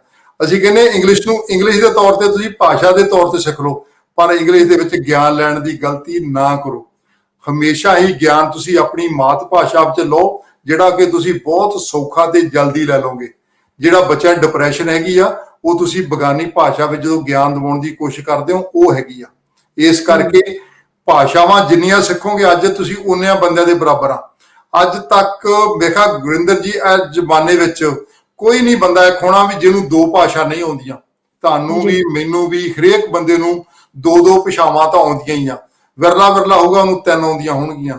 ਇਸ ਤੋਂ ਬਾਅਦ ਤਾਂ ਮੈਂ 2-4 ਅੱਖਰ ਮਾੜੀ ਮੋਟੀ ਹੋ ਸਕਦਾ ਹੈਗਾ, 3 ਭਾਸ਼ਾਵਾਂ ਤੋਂ ਵੱਧ ਕਿਸੇ ਨੂੰ ਨਹੀਂ ਆਉਂਦੀਆਂ। ਤੇ ਅੱਜ ਕੱਲ੍ਹ ਤੁਸੀਂ ਜਿੰਨੀਆਂ ਜ਼ਿਆਦੀਆਂ ਭਾਸ਼ਾਵਾਂ ਸਿੱਖ ਲਓ, ਓਨੇ ਹੀ ਤੁਸੀਂ ਬੰਦਿਆਂ ਦੇ ਬਰਾਬਰ ਹੋ। ਜਿਹਨੂੰ 5 ਭਾਸ਼ਾਵਾਂ ਆਉਂਦੀਆਂ, ਉਹ 5 ਬੰਦਿਆਂ ਦੇ ਬਰਾਬਰ ਹੈਗਾ। ਜਿਹੜਾ ਕੈਨੇਡਾ ਹੈਗਾ, ਜੇ ਉਹਨੂੰ ਇੰਗਲਿਸ਼ ਦੇ ਨਾਲ ਫ੍ਰੈਂਚ ਵੀ ਆਉਂਦੀ ਹੈਗੀ ਆ, ਤੇ ਉਹ ਗੌਰਮੈਂਟ ਜੌਬ ਦੇ ਵਿੱਚ 80% ਬਾਕੀਆਂ ਨਾਲੋਂ ਅੱਗੇ ਆ। ਜਿਹਨੂੰ ਕੱਲੀ ਫ੍ਰੈਂਚ ਆਉਂਦੀ ਹੈਗੀ ਆ, ਉਹ ਵੀ ਪਿੱਛੇ ਆ। ਜਿਹਨੂੰ ਕੱਲੀ ਇੰਗਲਿਸ਼ ਆਉਂਦੀ ਆ ਉਹ ਵੀ ਪਿੱਛੇ ਆ। ਜਿਹਨੂੰ 2 ਭਾਸ਼ਾਵਾਂ ਆਉਂਦੀਆਂ, ਇੰਗਲਿਸ਼ ਤੇ ਫ੍ਰੈਂਚ ਆਉਂਦੀ ਹੈਗੀ ਆ, ਗੌਰਮੈਂਟ ਦੀ ਜਿੰਨੀਆਂ ਵੀ ਜੌਬ ਨਿਕਲਦੀਆਂ ਹੈਗੀਆਂ ਵਾ ਉਹਨੂੰ ਪ੍ਰਾਇੋਰਟੀ ਦਿੱਤੀ ਜਾਊਗੀ। ਇਹ ਦੋਨੋਂ ਭਾਸ਼ਾਵਾਂ ਕੈਨੇਡਾ ਦੇ ਵਿੱਚ ਬਰਾਬਰ ਦੀਆਂ ਭਾਸ਼ਾਵਾਂ ਹੈਗੀਆਂ। ਇਸ ਬਿਲਕੁਲ ਜੀ। ਕਰਕੇ ਜਿਹਨੂੰ ਜਿੰਨੀਆਂ ਭਾਸ਼ਾਵਾਂ ਆਉਂਦੀਆਂ ਨਾ ਜੀ, ਉਹਦਾ ਹੀ ਓਨਾ ਹੀ ਫਾਇਦਾ, ਸਿੱਖਣੀਆਂ ਚਾਹੀਦੀਆਂ। ਬਿਲਕੁਲ ਸਹੀ ਗੱਲ ਕਹੀ ਤੁਸੀਂ। ਜੇ ਅਸੀਂ ਆਪਣੇ ਗੁਰੂ ਇਤਿਹਾਸ ਦੇ ਵਿੱਚ ਝਾਤ ਮਾਰੀਏ ਤੇ ਸਾਡੇ ਗੁਰੂਆਂ ਨੇ ਦੇਖੋ ਕਿੰਨੀਆਂ ਬਹੁ ਭਾਸ਼ਾਵਾਂ ਜਿਹੜੀਆਂ ਸੀ ਸਿੱਖੀਆਂ ਸੀ, ਤੇ ਈਵਨ ਕਿ ਔਖੀ ਤੋਂ ਔਖੀ ਲੈਂਗੁਏਜ ਜਿਹੜੀ ਕਿ ਉਸ ਟਾਈਮ ਦੀ ਜ਼ਰੂਰਤ ਸੀ, ਉਹ ਵੀ ਉਹਨਾਂ ਨੇ ਸਿੱਖੀ। ਬ੍ਰਜ ਭਾਸ਼ਾਵਾਂ ਵਰਗੀਆਂ ਭਾਸ਼ਾਵਾਂ ਤੱਕ ਵੀ ਉਹਨਾਂ ਨੇ ਸਿੱਖੀਆਂ ਉਸ ਸਮੇਂ ਤੱਕ। ਤੇ ਗੁਰਬਾਣੀ ਵੀ ਜਿਹੜੀ ਲਿਖੀ ਹੈ, ਲਿਖੀ ਭਾਵੇਂ ਗੁਰਮੁਖੀ ਸਕ੍ਰਿਪਟ 'ਚ ਹੈਗੀ ਹੈ, ਬਟ ਸਾਨੂੰ ਪਤਾ ਹੈ ਕਿ ਗੁਰਬਾਣੀ ਜਿਹੜੀ ਹੈ ਉਹ ਵੱਖਰੀ-ਵੱਖਰੀ ਭਾਸ਼ਾਵਾਂ ਦੇ ਵਿੱਚ ਜਿਹੜੀ ਹੈ ਉਹ ਅੰਕਿਤ ਹੈ। ਸੋ ਬਿਲਕੁਲ ਇਹ ਸਹੀ। ਇੱਕ ਹਾਂਜੀ, ਸੋ ਇਹ ਇੱਕ ਬੜੀ ਵੱਡੀ ਗੱਲ ਹੈ ਜਿਹੜੀ ਕਿ ਸਾਨੂੰ ਸਾਰਿਆਂ ਨੂੰ ਇਹ ਸਮਝਣਾ ਚਾਹੀਦਾ ਹੈ ਕਿ ਜਿਹੜੀਆਂ ਵੱਖਰੀਆਂ-ਵੱਖਰੀਆਂ ਭਾਸ਼ਾਵਾਂ ਉਹਦੀ ਵੱਖਰਾ-ਵੱਖਰਾ ਜਿਹੜਾ ਮੁੱਲ ਹੈ ਉਹ ਸਾਨੂੰ ਆਪਣੀ ਜ਼ਿੰਦਗੀ ਦੇ ਵਿੱਚ ਵੀ ਢਾਲਣਾ ਚਾਹੀਦਾ ਹੈ ਜੀ। ਹੁਣ ਸਾਨੂੰ ਦੱਸੋ ਕਿ ਕਿੰਨੀ ਕੁ ਦੇਰ ਹੋਰ ਲੱਗੇਗੀ ਇਸ ਕਾਇਦੇ ਨੂੰ ਤਿਆਰ ਹੋਣ ਲਈ? ਕਾਇਦਾ ਬਿਲਕੁਲ ਉਹਦੀ ਅਸੀਂ ਡੈਡਲਾਈਨ ਵੀ ਦੇਤੀ ਆ। ਇੱਥੇ ਜੀ, 11 ਤੇ 12 ਨੂੰ ਅਸੀਂ ਵਰਲਡ ਪੰਜਾਬੀ ਕਾਨਫਰੰਸ ਕਰਵਾ ਰਹੇ ਹੈਗੇ ਆ ਕੈਨੇਡਾ ਬਰੈਂਪਟਨ ਦੇ ਵਿੱਚ। ਠੀਕ ਉਸ ਹੈ ਜੀ। ਤਰੀਕ ਨੂੰ 11 ਜਾਂ 12, ਬਸ ਦੋ ਚੋਂ ਇੱਕ ਦਿਨ ਵਾ ਜੀ। 11 ਦਸੰਬਰ। 12 ਦਸੰਬਰ, ਸਮਝੋ ਜੀ, ਵੀ ਉਹ 2 ਮਹੀਨੇ ਤੇ 5-6 ਦਿਨ ਹੀ ਰਹਿ ਗਏ ਹੈਗੇ ਆ। ਉਸ ਦਿਨ ਠੀਕ ਹੈ ਵੀ ਜੀ। ਇਹ ਜਿਹੜੀ ਜਿਹੜਾ ਕਾਇਦਾ ਹੈ ਨੂਰ ਹੈ 21ਵੀਂ ਸਦੀ ਹੈਗਾ, ਉਸ ਦਿਨ ਜੀ, ਰਿਲੀਜ਼ ਕਰਾਇਆ ਜਾਊਗਾ। ਉਸੇ ਦਿਨ ਹੀ ਅਸੀਂ ਜਿਹੜੀ ਮੂਵੀ ਬਣਾ ਰਹੇ ਹੈਗੇ ਆ ਦੇਵ ਸਿੱਧੂ ਜੀ, ਉਹ ਵੀ ਉਸੇ ਜੀ। ਦਿਨ ਹੀ ਉੱਥੇ ਰਿਲੀਜ਼ ਕਰਾਂਗੇ। ਤੇ ਉਸ ਦਿਨ ਵਾਹ! ਕਾਇਦਾ ਨੂਰ ਉਸ ਦਿਨ ਵੀ ਰਿਲੀਜ਼ ਕਰਾਂਗੇ। ਬਹੁਤ ਵਧੀਆ ਜੀ। ਤੇ ਜੇ ਕਿਸੇ ਨੇ ਹੁਣ ਜਿਸ ਤਰ੍ਹਾਂ ਜਿਹੜਾ ਸਾਡਾ ਸ਼ੋਅ ਸੁਣ ਰਹੇ ਨੇ, ਇਸ ਵਕਤ ਗੱਲਬਾਤ ਸੁਣ ਰਹੇ ਨੇ, ਜੇ ਕੋਈ ਸੁਹਿਰਦ ਸੱਜਣ ਇਹਦੇ ਨਾਲ ਜੁੜਨਾ ਚਾਹੁੰਦੇ ਹੋਣ, ਤਾਂ ਉਹ ਉਹਦੇ ਲਈ ਸਭ ਤੋਂ ਵਧੀਆ ਕੰਟੈਕਟ ਦਾ ਜ਼ਰੀਆ ਤੁਸੀਂ ਹੋਵੋਗੇ ਜੀ? ਕਿਸ ਤਰ੍ਹਾਂ ਕਰ ਸਕਦੇ ਆ? ਸਭ ਤੋਂ ਵਧੀਆ ਤੇ ਜਿਹੜੇ ਤੁਹਾਨੂੰ ਜਾਣਦੇ ਹੈਗੇ ਆ, ਤੁਹਾਡੇ ਹੂੰ, ਸਟੂਡੀਓ ਨੂੰ ਜਾਣਦੇ ਹੈਗੇ ਆ, ਤੁਹਾਨੂੰ ਕਾਲ ਕਰ ਲੈਣ। ਤੁਹਾਡੇ ਕੋਲ ਠੀਕ ਹੈ ਕਾਲ ਜੀ। ਕਰਕੇ ਤੁਸੀਂ ਬਿੱਲਾ ਔੜਖ ਜੀ ਦਾ ਨੰਬਰ ਦੇ ਜੀ, ਸਕਦੇ ਹੋ, ਦੇਵ ਜੀ, ਸਿੱਧੂ ਦਾ ਦੇ ਸਕਦੇ ਹੋ, ਮੇਰਾ ਨੰਬਰ ਦੇ ਸਕਦੇ ਹੋ। ਜੇ ਇਸ ਤੋਂ ਵੀ ਸੌਖਾ ਹੋਵੇ ਨਾ ਤੁਹਾਨੂੰ ਕਿਸੇ ਤਰ੍ਹਾਂ ਨਾ ਕਰ ਸਕੇ, ਤੇ ਜਗਤ ਪੰਜਾਬੀ ਸਭਾ ਠੀਕ ਹੈ ਜੀ। .com ਉਹ ਸਾਡੀ ਵੈਬਸਾਈਟ ਹੈਗੀ ਆ, ਉਹ ਤੇ ਇਨਫੋਰਮੇਸ਼ਨ ਹੈਗੀ ਆ। ਤੇ ਜਾਂ ਜਗਤ ਪੰਜਾਬੀ ਸਭਾ @gmail.com ਉਹ ਤੇ ਈਮੇਲ ਕਰ ਦਿਓ। ਸਰਟਨਲੀ ਸਾਡੇ ਜਿਹੜੇ ਡਿਊਟੀ ਜਿਹਨੇ ਲੱਗੀ ਆ ਪ੍ਰਧਾਨ, ਉਹਨੂੰ ਬਿਲਕੁਲ ਆਨਸਰ ਕਰਨਗੇ। ਜੇ ਟੈਲੀਫੋਨ ਲੈਣਾ ਚਾਹੋ ਤੇ ਟੈਲੀਫੋਨ ਜਿਹੜਾ ਮਰਜ਼ੀ ਮੈਨੂੰ ਕਰ ਲਵੇ, ਉਹਦਾ ਟਾਈਮ ਦੇ ਹਿਸਾਬ ਨਾਲ ਕਰ ਲਵੇ। ਸਾਡੇ ਟਾਈਮ ਦਾ ਬਿਲਕੁਲ, ਤੁਹਾਡੇ ਟਾਈਮ ਦਾ ਬੜਾ ਫਰਕ ਆ। ਰਾਤ ਦੇ ਸਾਡੇ 1 ਵਜੇ 1 ਤੋਂ 2 ਵਜੇ ਕਰੋ, ਤਾਂ ਕਈ ਵਾਰ ਸੁੱਤੇ ਪਏ ਤਾਂ ਵੀ ਨਾ ਚੱਕ ਸਕੇ ਤਾਂ ਥੋੜੀ ਤਾਂ ਪ੍ਰੋਬਲਮ ਆਉਂਦੀ ਹੈਗੀ ਆ। ਬਿਲਕੁਲ ਟਾਈਮ ਜੀ। ਦੇਖ ਕੇ ਕੈਨੇਡਾ ਦੇ ਹਿਸਾਬ ਨਾਲ ਜਿਹੜਾ ਮਰਜ਼ੀ ਨੰਬਰ ਸਾਨੂੰ ਕਾਲ ਕਰ ਸਕਦਾ ਹੈਗਾ ਵਾ, ਇਹਦੀ ਇਨਫੋਰਮੇਸ਼ਨ ਲੈ ਸਕਦਾ ਹੈਗਾ। ਤੇ ਉਹਨੂੰ ਜਿਹੜਾ ਜਿੰਨੇ ਅੱਜ ਤੱਕ ਸਰਚ ਕੀਤੀ ਆ ਕਾਇਦੇ ਨੂਰ ਦੇ ਬਾਰੇ, ਉਹਦਾ ਆਰਟੀਕਲ ਮੈਂ ਆਪ ਜੀ ਨੂੰ ਵੀ ਭੇਜ ਦੂੰਗਾ, ਤੇ ਉਹਨੂੰ ਹਰੇਕ ਨੂੰ ਬੰਦੇ ਨੂੰ ਮੈਂ ਭੇਜ ਸਕਦਾ ਹੈਗਾ। ਜਿਹੜੀ ਐਕਟੀਵਿਟੀ ਅੱਜ ਕੱਲ ਸਾਡਾ ਇੱਕ ਹੋਰ ਕੰਮ ਬੜਾ ਵਧੀਆ ਜੀ, ਅਸੀਂ ਇਹਨੂੰ ਪਾਪੂਲਰ ਕਰਨ ਦੇ ਲਈ ਅੱਜ ਅਸੀਂ ਸੰਗੀਤਕ ਮਹਿਫਲ ਰੱਖੀ ਸੀ। ਜੀ, ਉਹਦੇ ਵਿੱਚ 12 ਪਾਰਟਿਸਪੈਂਟ ਸੀ, ਇੰਡੀਆ ਤੋਂ, ਕੈਨੇਡਾ ਤੋਂ, ਅਮਰੀਕਾ ਤੋਂ। ਉਹਨਾਂ ਨੇ ਆਪ ਹੀ ਇਹਦੇ ਬਾਰੇ ਗਾਣੇ ਲਿਖੇ ਸੀ, ਵਾਹ ਜੀ ਵਾਹ! ਵਾਰਾਂ ਲਿਖੀਆਂ। ਉਹ ਕਾਇਦੇ ਨੂਰ ਬਾਰੇ ਹੀ ਗਾਣੇ, ਤੇ ਉਹਨਾਂ ਨੇ ਅੱਜ ਜਿਹੜਾ ਕਵਿਤਾ ਤੇ ਉਹ ਗਾਏ ਹੈਗੇ ਆ। ਇਸੇ ਤਰੀਕੇ ਨਾਲ ਹੋ ਸਕਦਾ ਕਿਤੇ ਨਾ ਵੀ ਕਵੀ ਦਰਬਾਰ ਵੀ ਕਰਵਾ ਲਈਏ, ਜੀ, ਕਾਇਦੇ ਨੂਰ ਕਵੀ ਦਰਬਾਰ। ਤੇ ਇਦਾਂ ਹੂੰ, ਹੀ ਜਿਹੜਾ ਅਸੀਂ ਵੈਬੀਨਾਰ ਕਰਾ ਰਹੇ ਹੈਗੇ ਆ, ਸੈਮੀਨਾਰ ਕਰਾ ਰਹੇ ਹੈਗੇ ਆ, ਅਸੀਂ ਕਾਇਦੇ ਨੂਰ ਤੇ ਹੀ ਕਰਾ ਰਹੇ ਹੈਗੇ ਆ। ਕਿਉਂਕਿ ਜੇ ਹੂੰ, ਨਾ ਅਸੀਂ ਇਹ ਗੁਰੂਦਰ ਜੀ ਸਾਰੇ ਹੀ ਬੰਦੇ ਥੋੜਾ ਥੋੜਾ ਵੀ ਹਿੱਸਾ ਪਾਉਣ, ਤੇ ਬਿਲਕੁਲ, ਬਹੁਤ ਵੱਡੀ ਗੱਲ ਬਣ ਜਾਂਦੀ ਹੈਗੀ ਆ। ਬਿਲਕੁਲ। ਤੁਸੀਂ ਮੈਂ ਇਹ ਕਹਿੰਦਾ ਤੁਹਾਨੂੰ ਹੁੰਦਾ ਭਾਈ ਸਾਡੇ ਟੀਮ ਦੇ ਮੈਂਬਰ ਬਣੋ। ਜੇ ਬਿਲਕੁਲ, ਫੁੱਟਬਾਲ ਅਸੀਂ ਖੇਡਦੇ ਆ ਤੇ ਸਾਡੇ 11 ਮੈਂਬਰਾਂ ਦੇ ਨਾਲ ਦੇ ਤੁਸੀਂ ਮੈਂਬਰ ਹੀ ਬਣੋ, ਤੇ ਰੈਫਰੀ ਨਾ ਬਣੋ, ਤੇ ਸਾਡੇ ਜੀ, ਨੁਕਸ ਨਾ ਕੱਢੀ ਜਾਓ। ਅਸੀਂ ਜੀ, ਰੈਫਰੀ ਹੋਰ ਕੇ ਬਾਹਰਲੇ ਬੰਦੇ ਨੂੰ ਰੱਖ ਲਾਂਗੇ, ਉਹ ਸਾਡੇ ਨੁਕਸ ਦੱਸੀ ਜਾਊਗਾ। ਤੇ ਜੀ, ਤੁਸੀਂ ਜਿਹੜੇ ਹੈਗੇ ਮੈਂ ਚਾਹੁੰਦਾ ਸਾਡੇ ਟੀਮ ਦੇ ਮੈਂਬਰ ਬਣੋ। ਜਿੰਨਾ ਵੀ ਹੂੰ, ਤੁਸੀਂ ਪਾਰਟਿਸਿਪੇਟ ਕਰ ਸਕਦੇ ਹੋ, ਉਹ ਨਾਲ ਸਾਨੂੰ ਸਿਆਸੀ ਨਹੀਂ ਦੇ ਸਕਦਾ। ਅਸੀਂ ਹੋਰ ਕਿਸੇ ਬਿਲਕੁਲ, ਕੋਲੋਂ ਕੁਝ ਨਹੀਂ ਮੰਗਦੇ। ਕੋਈ ਫਾਈਨੈਂਸ਼ੀਅਲੀ ਸਪੋਰਟ ਨਹੀਂ ਵੀ ਕਰਨਾ ਚਾਹੁੰਦਾ ਹੈਗਾ, ਘੱਟੋ ਘੱਟ ਸਾਨੂੰ ਇੱਕ ਪੇਜ ਹੀ ਲਿਖ ਕੇ ਦੇ ਦੇ ਵੀ ਸਾਨੂੰ ਇੱਕ ਆ ਪੇਜ ਇਹਦੇ ਵਿੱਚ ਪਾਉਣਾ ਚਾਹੀਦਾ। ਜਦੋਂ ਅੱਜ ਦੀ ਲੋੜ ਹੈਗੀ ਆ, ਜਿੱਦਾਂ ਮੇਜਰਮੈਂਟ ਦੀ ਹੈਗੀ, ਇੱਕ ਮਰਬਾ ਹੁੰਦਾ ਜ਼ਮੀਨ ਦਾ, ਉਦੋਂ ਬਾਅਦ ਹੂੰ, ਕਿੱਲਾ ਹੁੰਦਾ ਹੈਗਾ, ਕਨਾਲਾਂ ਹੁੰਦੀਆਂ, ਮਰਲੇ ਹੁੰਦੇ, ਮਰਲੇ 'ਚ ਕਿੰਨੇ ਫੁੱਟ ਹੁੰਦੇ ਹੈਗੇ ਆ। ਅਸੀਂ ਰੋਜ਼ਮਰਰਾ ਦੀ ਜ਼ਿੰਦਗੀ ਵਿੱਚ ਸਾਨੂੰ ਮੇਜਰਮੈਂਟ ਕੁਝ ਆਉਂਦੀ ਹੋਵੇ ਸਹੀ, ਘੱਟੋ ਘੱਟ ਅੱਗੇ ਨਾਲੋਂ ਅਸੀਂ ਅਗਲੇ ਨਾਲੋਂ ਬਾਕੀ ਬੈਟਰ ਹੋਵਾਂਗੇ। ਅਸੀਂ ਚਾਹੁੰਦੇ ਹੈਗੇ ਆ ਬਿਲਕੁਲ, ਵੀ ਇਹੋ ਜਿਹਾ ਕੁਛ ਨਾ ਕੁਛ ਲੋਕਾਂ ਦੇ ਕੰਮ ਆਉਣ ਵਾਲਾ। ਅਸੀਂ ਕਿਸੇ ਇਹ 'ਚ ਅਲਜਬਰੇ ਦੇ ਸਵਾਲ ਨਹੀਂ ਪਾਉਣੇ। ਤੇ ਹੂੰ, ਜਿਹੜਾ ਇੱਕ ਮਾਸਟਰ ਪੜ੍ਹਨ ਤੋਂ ਬੱਚਾ ਪੜ੍ਹਨ ਤੋਂ ਬਾਅਦ ਰਿਟਾਇਰ ਹੋ ਕੇ ਫਿਰ ਆਪਦਾ ਮਾਸਟਰ ਨੂੰ ਭਾਲਦਾ ਫਿਰੇ ਵੀ ਜਿਹੜੇ ਤੁਸੀਂ ਮੈਨੂੰ ਅਲਜਬਰੇ ਦੇ ਫਾਰਮੂਲੇ ਸਿਖਾਲੇ ਸੀ ਮੈਂ ਕਦੋਂ ਵਰਤਣੇ ਆ, ਅਸੀਂ ਉਹ ਨਹੀਂ ਸਿਖਾਉਣੇ। ਅਸੀਂ ਤਾਂ ਰੋਜ਼ਮਰਰਾ ਦੀ functional Punjabi, functional English, functional Shahmukhi ਜਿਹੜੀ ਅੱਜ ਦੁਨੀਆ ਦੇ ਸਾਡੇ ਕੰਮ ਆਉਣੀ ਆ, ਅਸੀਂ ਉਹ ਬੱਚਿਆਂ ਨੂੰ ਬਿਲਕੁਲ, ਸਿਖਾਉਣ ਦੀ ਕੋਸ਼ਿਸ਼ ਕਰਾਂਗੇ। ਨਾ ਕਿ ਅਸੀਂ ਨਾ 500 ਸਾਲ ਪੁਰਾਣਾ ਹੀਰ ਰਾਂਝੇ ਦੇ ਮਿਰਜ਼ੇ ਦੇ ਕਿੱਸੇ ਦੇ ਵਿੱਚ ਨਹੀਂ ਪਾਉਣੇ। ਅਸੀਂ ਲਿਟਰੇਚਰ ਤੇ ਲੈਂਗੁਏਜ ਨਹੀਂ ਸਿਖਾਉਣੀ, ਅਸੀਂ ਫੰਕਸ਼ਨਲ ਪੰਜਾਬੀ ਫੰਕਸ਼ਨਲ ਇੰਗਲਿਸ਼ ਸਿਖਾਉਣ ਦੀ ਕੋਸ਼ਿਸ਼ ਕਰਾਂਗੇ। ਬਹੁਤ ਜ਼ਿਆਦਾ ਵਧੀਆ ਜੀ। ਮੇਰੇ ਖਿਆਲ ਜਿਹੜੇ ਸਾਡੇ ਸਰੋਤੇ ਮਹਾਰਾਜਾ ਰਣਜੀਤ ਸਿੰਘ ਦੇ ਸ਼ਾਸਕ ਕਾਲ ਨੂੰ ਬਹੁਤ ਪਿਆਰ ਕਰਦੇ ਨੇ ਤੇ ਜਿਹੜੇ ਸਾਡੇ ਬਜ਼ੁਰਗ ਵੀ ਪੁਰਾਣਾ ਉਹਨਾਂ ਨੇ ਇਤਿਹਾਸ ਸੁਣਿਆ ਹੋਏਗਾ, ਪੁਰਾਣੀਆਂ ਉਹਨਾਂ ਨੇ ਸ਼ਾਇਦ ਉਹਨਾਂ ਨੂੰ ਸ਼ਾਹਮੁਖੀ ਵੀ ਆਂਦੀ ਹੋਏਗੀ, ਉਹਨਾਂ ਨੂੰ ਵੀ ਬਹੁਤ ਜ਼ਿਆਦਾ ਵੀ ਰਹੇਗਾ ਬੇਕਰਾਰ ਰਹਿਣਗੇ ਕਿ ਅਸੀਂ ਕਦੋਂ ਇਸ ਕਾਇਦੇ ਨੂੰ ਪੜ੍ਹੀਏ ਤੇ ਅੱਗੋਂ ਆਪਣੇ ਪੋਤੇ-ਪੋਤੀਆਂ ਜਾਂ ਦੋਹਤਿਆਂ ਨੂੰ ਨਾਲ ਸੁਣਾਈਏ ਜੀ। ਤੇ ਸਰਦਾਰ ਅਜਾਇਬ ਸਿੰਘ ਜੀ, ਮੈਂ ਤੁਹਾਨੂੰ ਪੁੱਛਣਾ ਚਾਹੁੰਦੀ ਕਿ ਪਰਸਨਲੀ ਤੁਸੀਂ ਇਸ ਜਿਹੜੀ ਇਹ ਕਾਇਦਾ ਨੂਰ ਦਾ ਜਿਹੜਾ ਪ੍ਰੋਜੈਕਟ ਚੱਲ ਰਿਹਾ ਹੈ, ਤੁਸੀਂ ਆਪਣੇ ਨਿੱਜੀ ਜੀਵਨ ਦੇ ਵਿੱਚ ਇਸ ਨੂੰ ਕਿਵੇਂ ਲੈਂਦੇ ਹੋ ਕਿ ਤੁਹਾਨੂੰ ਕੀ ਲੱਗਦਾ ਕਿ ਮੈਂ ਜ਼ਿੰਦਗੀ ਦੇ ਵਿੱਚ ਕੁਛ ਅਚੀਵਮੈਂਟ ਜਾਂ ਕਦੀ ਸੋਚਿਆ ਸੀ ਤੁਸੀਂ ਇਹੋ ਜਿਹਾ ਕੋਈ ਪ੍ਰੋਜੈਕਟ ਕਰੋਗੇ? ਪਹਿਲਾਂ ਮੈਂ ਨਹੀਂ ਸੋਚਿਆ ਸੀਗਾ। ਜੋ ਦਾ ਮੈਂ ਹੂੰ, ਸੋਚਿਆ ਹੈਗਾ, ਮੈਂ ਜਾਗਦਾ ਹੂੰ, ਵੀ ਇਹਦੇ ਸੁਪਨੇ ਲੈਣਾ, ਜੋ ਸੌਂਦਾ ਹੈਗਾ ਮੈਂ ਤਾਂ ਵੀ ਇਹਦੇ ਸੁਪਨੇ ਲੈਣਾ। ਹੂੰ, ਮੈਂ ਜਦੋਂ ਬਿਸਤਰੇ ਤੇ ਸੌਣ ਵੀ ਜਾਂਦਾ ਹੈਗਾ ਵਾਂ, ਉਦੋਂ ਵੀ ਹਾਂਜੀ, ਮੇਰੇ ਮਨ 'ਚ ਵਿਚਾਰ ਹੁੰਦਾ ਵੀ ਕਿਹਦੇ ਨਾਲ ਸੰਪਰਕ ਕੀਤਾ ਜਾਵੇ, ਕੀ ਕੀਤਾ ਜਾਵੇ। ਹਰ ਵੇਲੇ ਮੈਨੂੰ ਇਹਦੇ ਇਸੇ ਦੇ ਹੀ ਸੁਪਨੇ ਮੈਂ ਲੈ ਰਿਹਾ ਹੈਗਾ। ਜੇ ਤੁਹਾਡੇ 'ਚ ਬਿਲਕੁਲ, ਇੰਨਾ ਜਨੂੰਨ ਹੋਵੇ, ਉਹੋ ਹੀ ਬੰਦਾ ਇਹੋ ਜਿਹਾ ਕੰਮ ਕਰ ਸਕਦਾ, ਨਹੀਂ ਹਰੇਕ ਬੰਦਾ ਕੰਮ ਨਹੀਂ ਕਰ ਸਕਦਾ। ਬਿਲਕੁਲ। ਤੇ ਦੂਸਰਾ ਜਿਹੜਾ ਹੈਗਾ, ਮੈਨੂੰ ਆਪ ਫਾਇਦਾ ਬਹੁਤ ਇਹਦਾ। ਮੇਰੀ 64 ਸਾਲ ਦੀ ਉਮਰ ਹੋ ਚੱਲੀ ਹੈਗੀ ਆ, ਹੂੰ, ਤੇ ਉਹ ਕਹਿੰਦੇ ਵੀ 65 ਸਾਲ ਤੋਂ ਬਾਅਦ ਜੇ ਤੁਸੀਂ ਇਹੋ ਸੋਸ਼ਲ ਐਕਟੀਵਿਟੀ ਰੱਖੋਗੇ ਤੇ ਤਾਈਓ ਤੁਸੀਂ ਕਾਇਮ ਰਹਿਣਾ ਹੈਗਾ। ਤੇ ਜਿਹੜਾ ਜੀ, ਬੰਦਾ ਜੀਵਨ ਛੱਡ ਦੇਵੇ ਨਾ ਵੀ ਹੁਣ ਮੈਂ ਕੁਝ ਨਹੀਂ ਕਰਨਾ, ਉਹ ਵਾਕਿਆ ਬੁੜਾ ਹੋ ਹੀ ਜਾਂਦਾ ਹੈਗਾ, ਉਹ ਰਿਟਾਇਰ ਹੋ ਹੀ ਜਾਂਦਾ ਹੈਗਾ। ਇਸ ਕਰਕੇ ਮੈਂ ਰਿਟਾਇਰ ਨਹੀਂ ਹੋਣਾ, ਤੁਸੀਂ ਮੈਂ ਬਿਲਕੁਲ ਰਿਟਾਇਰ ਨਹੀਂ ਹੋਣਾ। ਅਖੀਰਲੇ ਦਿਨ ਤੱਕ ਜੋ ਅਸੀਂ ਸੋਚਦੇ ਹੈਗੇ ਆ, ਉਹਨੂੰ ਇੰਪਲੀਮੈਂਟ ਮੈਂ ਕਰੀ ਜਾਣਾ ਹੈਗਾ। ਇਸੇ ਕਰਕੇ ਮੈਂ ਛੋਟੇ ਤੋਂ ਲੈ ਕੇ ਵੱਡੇ ਤੱਕ ਸਾਰੇ ਹੀ ਆਪਣੇ ਦੋਸਤ ਬਣਾਏ ਹੋਏ ਆ, ਛੋਟੀ ਉਮਰ ਤੱਕ ਵੀ, ਤਾਂ ਕਿ ਜੀ, ਇਹ ਗੱਲ ਦੀ ਗੱਡੀ ਚੱਲਦੀ ਰਵੇ ਤੇ ਇਹਨੂੰ ਅਸੀਂ ਸਿਰੇ ਲਾਉਣਾ ਹੈਗਾ ਤੇ ਬਿਲਕੁਲ ਲਾਵਾਂਗੇ। ਜੀ। ਪਰਮਾਤਮਾ ਡੈਫੀਨੇਟਲੀ ਤੁਹਾਡੀਆਂ ਜਿਹੜੀਆਂ ਮਨਸ਼ਾ ਹੈਗੀ ਹੈ ਤੇ ਤੁਸੀਂ ਜੋ ਇੱਕ ਉੱਦਮ ਉਪਰਾਲਾ ਇਸ ਵਕਤ ਬੀੜਾ ਚੁੱਕਿਆ ਹੈਗਾ, ਇੱਕ ਤੁਹਾਨੂੰ ਜ਼ਿੰਦਗੀ 'ਚ ਏਮ ਮਿਲੀ, ਇੱਕ ਵਿਜ਼ਨ ਮਿਲ ਜਾਂਦਾ ਤੁਹਾਨੂੰ ਤੇ ਬੜੀ ਵੱਡੀ ਪਰਮਾਤਮਾ ਦੀ ਕਿਰਪਾ ਹੈ। ਤੁਸੀਂ ਇਹੋ ਜਿਹਾ ਸੋਹਣਾ ਜਿਹੜਾ ਪ੍ਰੋਜੈਕਟ ਹੈ ਉਹਨੂੰ ਨਾਲ ਲੈ ਕੇ ਚੱਲ ਰਹੇ ਹੋ ਤੇ ਸਾਨੂੰ ਵੀ ਸਾਡੀ ਟੀਮ ਵੱਲੋਂ ਵੀ ਤੇ ਸਾਡੇ ਆਸਟ੍ਰੇਲੀਆ ਦੇ ਜਿਹੜੀ ਆਡੀਅנס ਇਸ ਵਕਤ ਸੁਣ ਰਹੀ ਹੈ, ਸਾਰਿਆਂ ਵੱਲੋਂ ਬੈਸਟ ਵਿਸ਼ੇਜ਼ ਨੇ ਤੇ ਜ਼ਰੂਰ ਆਸ ਹੈ ਕਿ ਅਸੀਂ ਜਿੱਥੇ ਵੀ ਅਸੀਂ ਆਪਣਾ ਕੰਟਰੀਬਿਊਸ਼ਨ ਕਰ ਸਕਾਂਗੇ, ਅਸੀਂ ਜ਼ਰੂਰ ਤੁਹਾਡੇ ਨਾਲ ਕੰਟੈਕਟ ਕਰਾਂਗੇ ਤੇ ਕੋਈ ਤੁਸੀਂ ਅਖੀਰ ਵਿੱਚ ਹੋਰ ਕੋਈ ਤੁਸੀਂ ਐਡ ਕਰਨਾ ਚਾਹੁੰਦੇ ਹੋਵੇ ਗੱਲ, ਕੋਈ ਵਿਚਾਰ ਰਹਿ ਗਏ ਹੋਣ ਤਾਂ ਉਹ ਵੀ ਜ਼ਰੂਰ ਤੁਸੀਂ ਸੰਖੇਪ ਵਿੱਚ ਕਰ ਸਕਦੇ ਹੋ ਜੀ। ਅਖੀਰ ਤੇ ਸਰ ਮੈਂ ਤੁਹਾਡਾ ਧੰਨਵਾਦ ਹੀ ਕਰ ਸਕਦਾ ਹੈਗਾ ਵਾਂ। ਤੁਹਾਡਾ ਮੈਂ ਧੰਨਵਾਦ ਕਰਦਾ ਕਿ ਤੁਹਾਡੇ ਇਸ ਜਰੀਏ ਦੇ ਰਾਹੀਂ ਕਿੰਨੇ ਲੋਕਾਂ ਤੱਕ ਸਾਡਾ ਮੈਸੇਜ ਗਿਆ। ਸਾਡਾ ਪਰਪਸ ਇਹ ਹੈਗਾ ਵੀ ਜਿੰਨੇ 14 ਕਰੋੜ ਆ, 15 ਕਰੋੜ ਆ ਕਿ 13.5 ਕਰੋੜ ਹੈਗੇ ਆ, ਅਸੀਂ ਹਰੇਕ ਪੰਜਾਬੀ ਤੱਕ ਇਹ ਮੈਸੇਜ ਪਹੁੰਚਾਉਣਾ ਹੈਗਾ।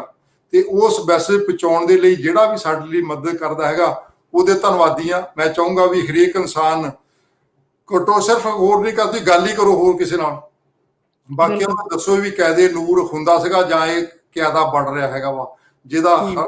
ਹਰੇਕ ਹਰ ਯਕੀਨਨ ਹਰੇਕ ਪੰਜਾਬੀ ਨੂੰ ਇਹਦਾ ਫਾਇਦਾ ਹੋਊਗਾ। ਇਹ ਲਈ ਤੁਹਾਡਾ ਬਹੁਤ ਬਹੁਤ ਧੰਨਵਾਦ ਜੀ, ਤੁਸੀਂ ਮੈਨੂੰ ਮੌਕਾ ਦਿੱਤਾ ਅੱਜ।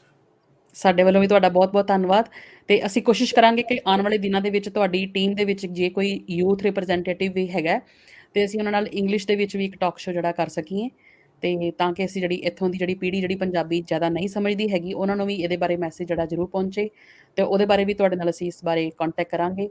ਸੋ ਅੱਜ ਦੇ ਲਈ ਬਹੁਤ-ਬਹੁਤ ਧੰਨਵਾਦ ਤੇ ਸਾਰੇ ਹੀ ਸਰੋਤਿਆਂ ਨੂੰ ਸਾਡੇ ਵੱਲੋਂ ਵੀ ਇੱਕ ਸਨਿਮਰ ਬੇਨਤੀ ਹੈ ਕਿ ਤੁਸੀਂ ਇਸ ਕਾਇਦੇ ਨੂਰੇ ਬਾਰੇ ਆਪਣੀ ਵੀ ਰਿਸਰਚ ਜਿਹੜੀ ਹੈ ਜ਼ਰੂਰ ਸ਼ੁਰੂ ਕਰੋ ਕਿ ਚਾਹ ਤੁਹਾਡੇ 'ਚ ਵੀ ਪੈਦਾ ਹੋਵੇ ਕਿ ਅਸੀਂ ਮਹਾਰਾਜਾ ਰਣਜੀਤ ਸਿੰਘ ਦੇ ਸ਼ਾਸਕ ਕਾਲ ਦੀ ਜਿਹੜੀ ਸਿੱਖਿਆ ਪ੍ਰਣਾਲੀ ਸੀ ਉਹਦੇ ਬਾਰੇ ਜਾਣ ਸਕੀਏ ਤੇ ਉਹਦੇ ਬਾਰੇ ਜਿਹੜਾ ਇਹ ਕਾਇਦਾ ਨੂਰ ਤਿਆਰ ਹੋ ਰਿਹਾ ਹੈ, ਇਹਦੇ ਬਾਰੇ ਵੀ ਅਸੀਂ ਜਿਹੜਾ ਆਪਣੇ ਘਰਾਂ ਦੇ ਵਿੱਚ ਕੱਲ ਨੂੰ ਜਦੋਂ ਤੁਸੀਂ ਆਪਣੇ ਬਰਥਡੇ ਜਾਂ ਕੁਝ ਵੀ ਅਸੀਂ ਕੋਈ ਇਵੈਂਟਸ ਕੁਝ ਕਰਦੇ ਹੋ, ਤੁਸੀਂ ਉਹਦੇ 'ਚ ਗਿਫਟ ਦੇ ਸਕੋ ਇਹ ਜੀ ਜਿਹੜੀ ਵੱਡਮੁੱਲੀ ਚੀਜ਼ ਹੈਗੀ ਹੈ, ਤਾਂ ਕਿ ਜਿਹੜੀ ਬਹੁਤ ਹੀ ਦੂਰ-ਦੂਰ ਤੱਕ ਜਿਹੜੇ ਇੱਕ ਸਮਾਂ ਆਉਣਾ ਹੈ, ਉਹ ਤੁਹਾਡੀ ਪੀੜ੍ਹੀਆਂ ਤੱਕ ਜਿਹੜੀ ਇਹ ਕਾਇਦਾ ਨੂਰ ਹੈ ਉਹ ਜਗਮਗਾਉਂਦਾ ਰਵੇ।